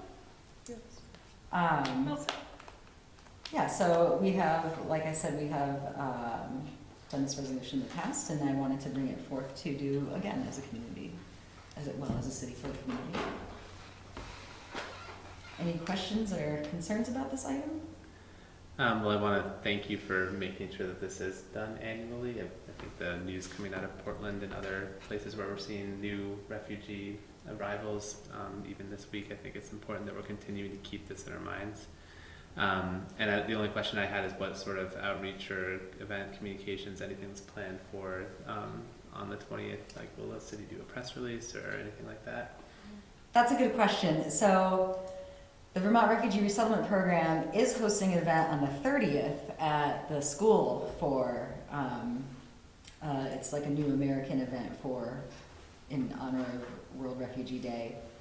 In the past, I think we just kind of did a We partnered post. on that event, yeah, we boosted their event. Yeah. But I don't think we've discussed any additional. It's fine. I'm just curious. Mm-hmm.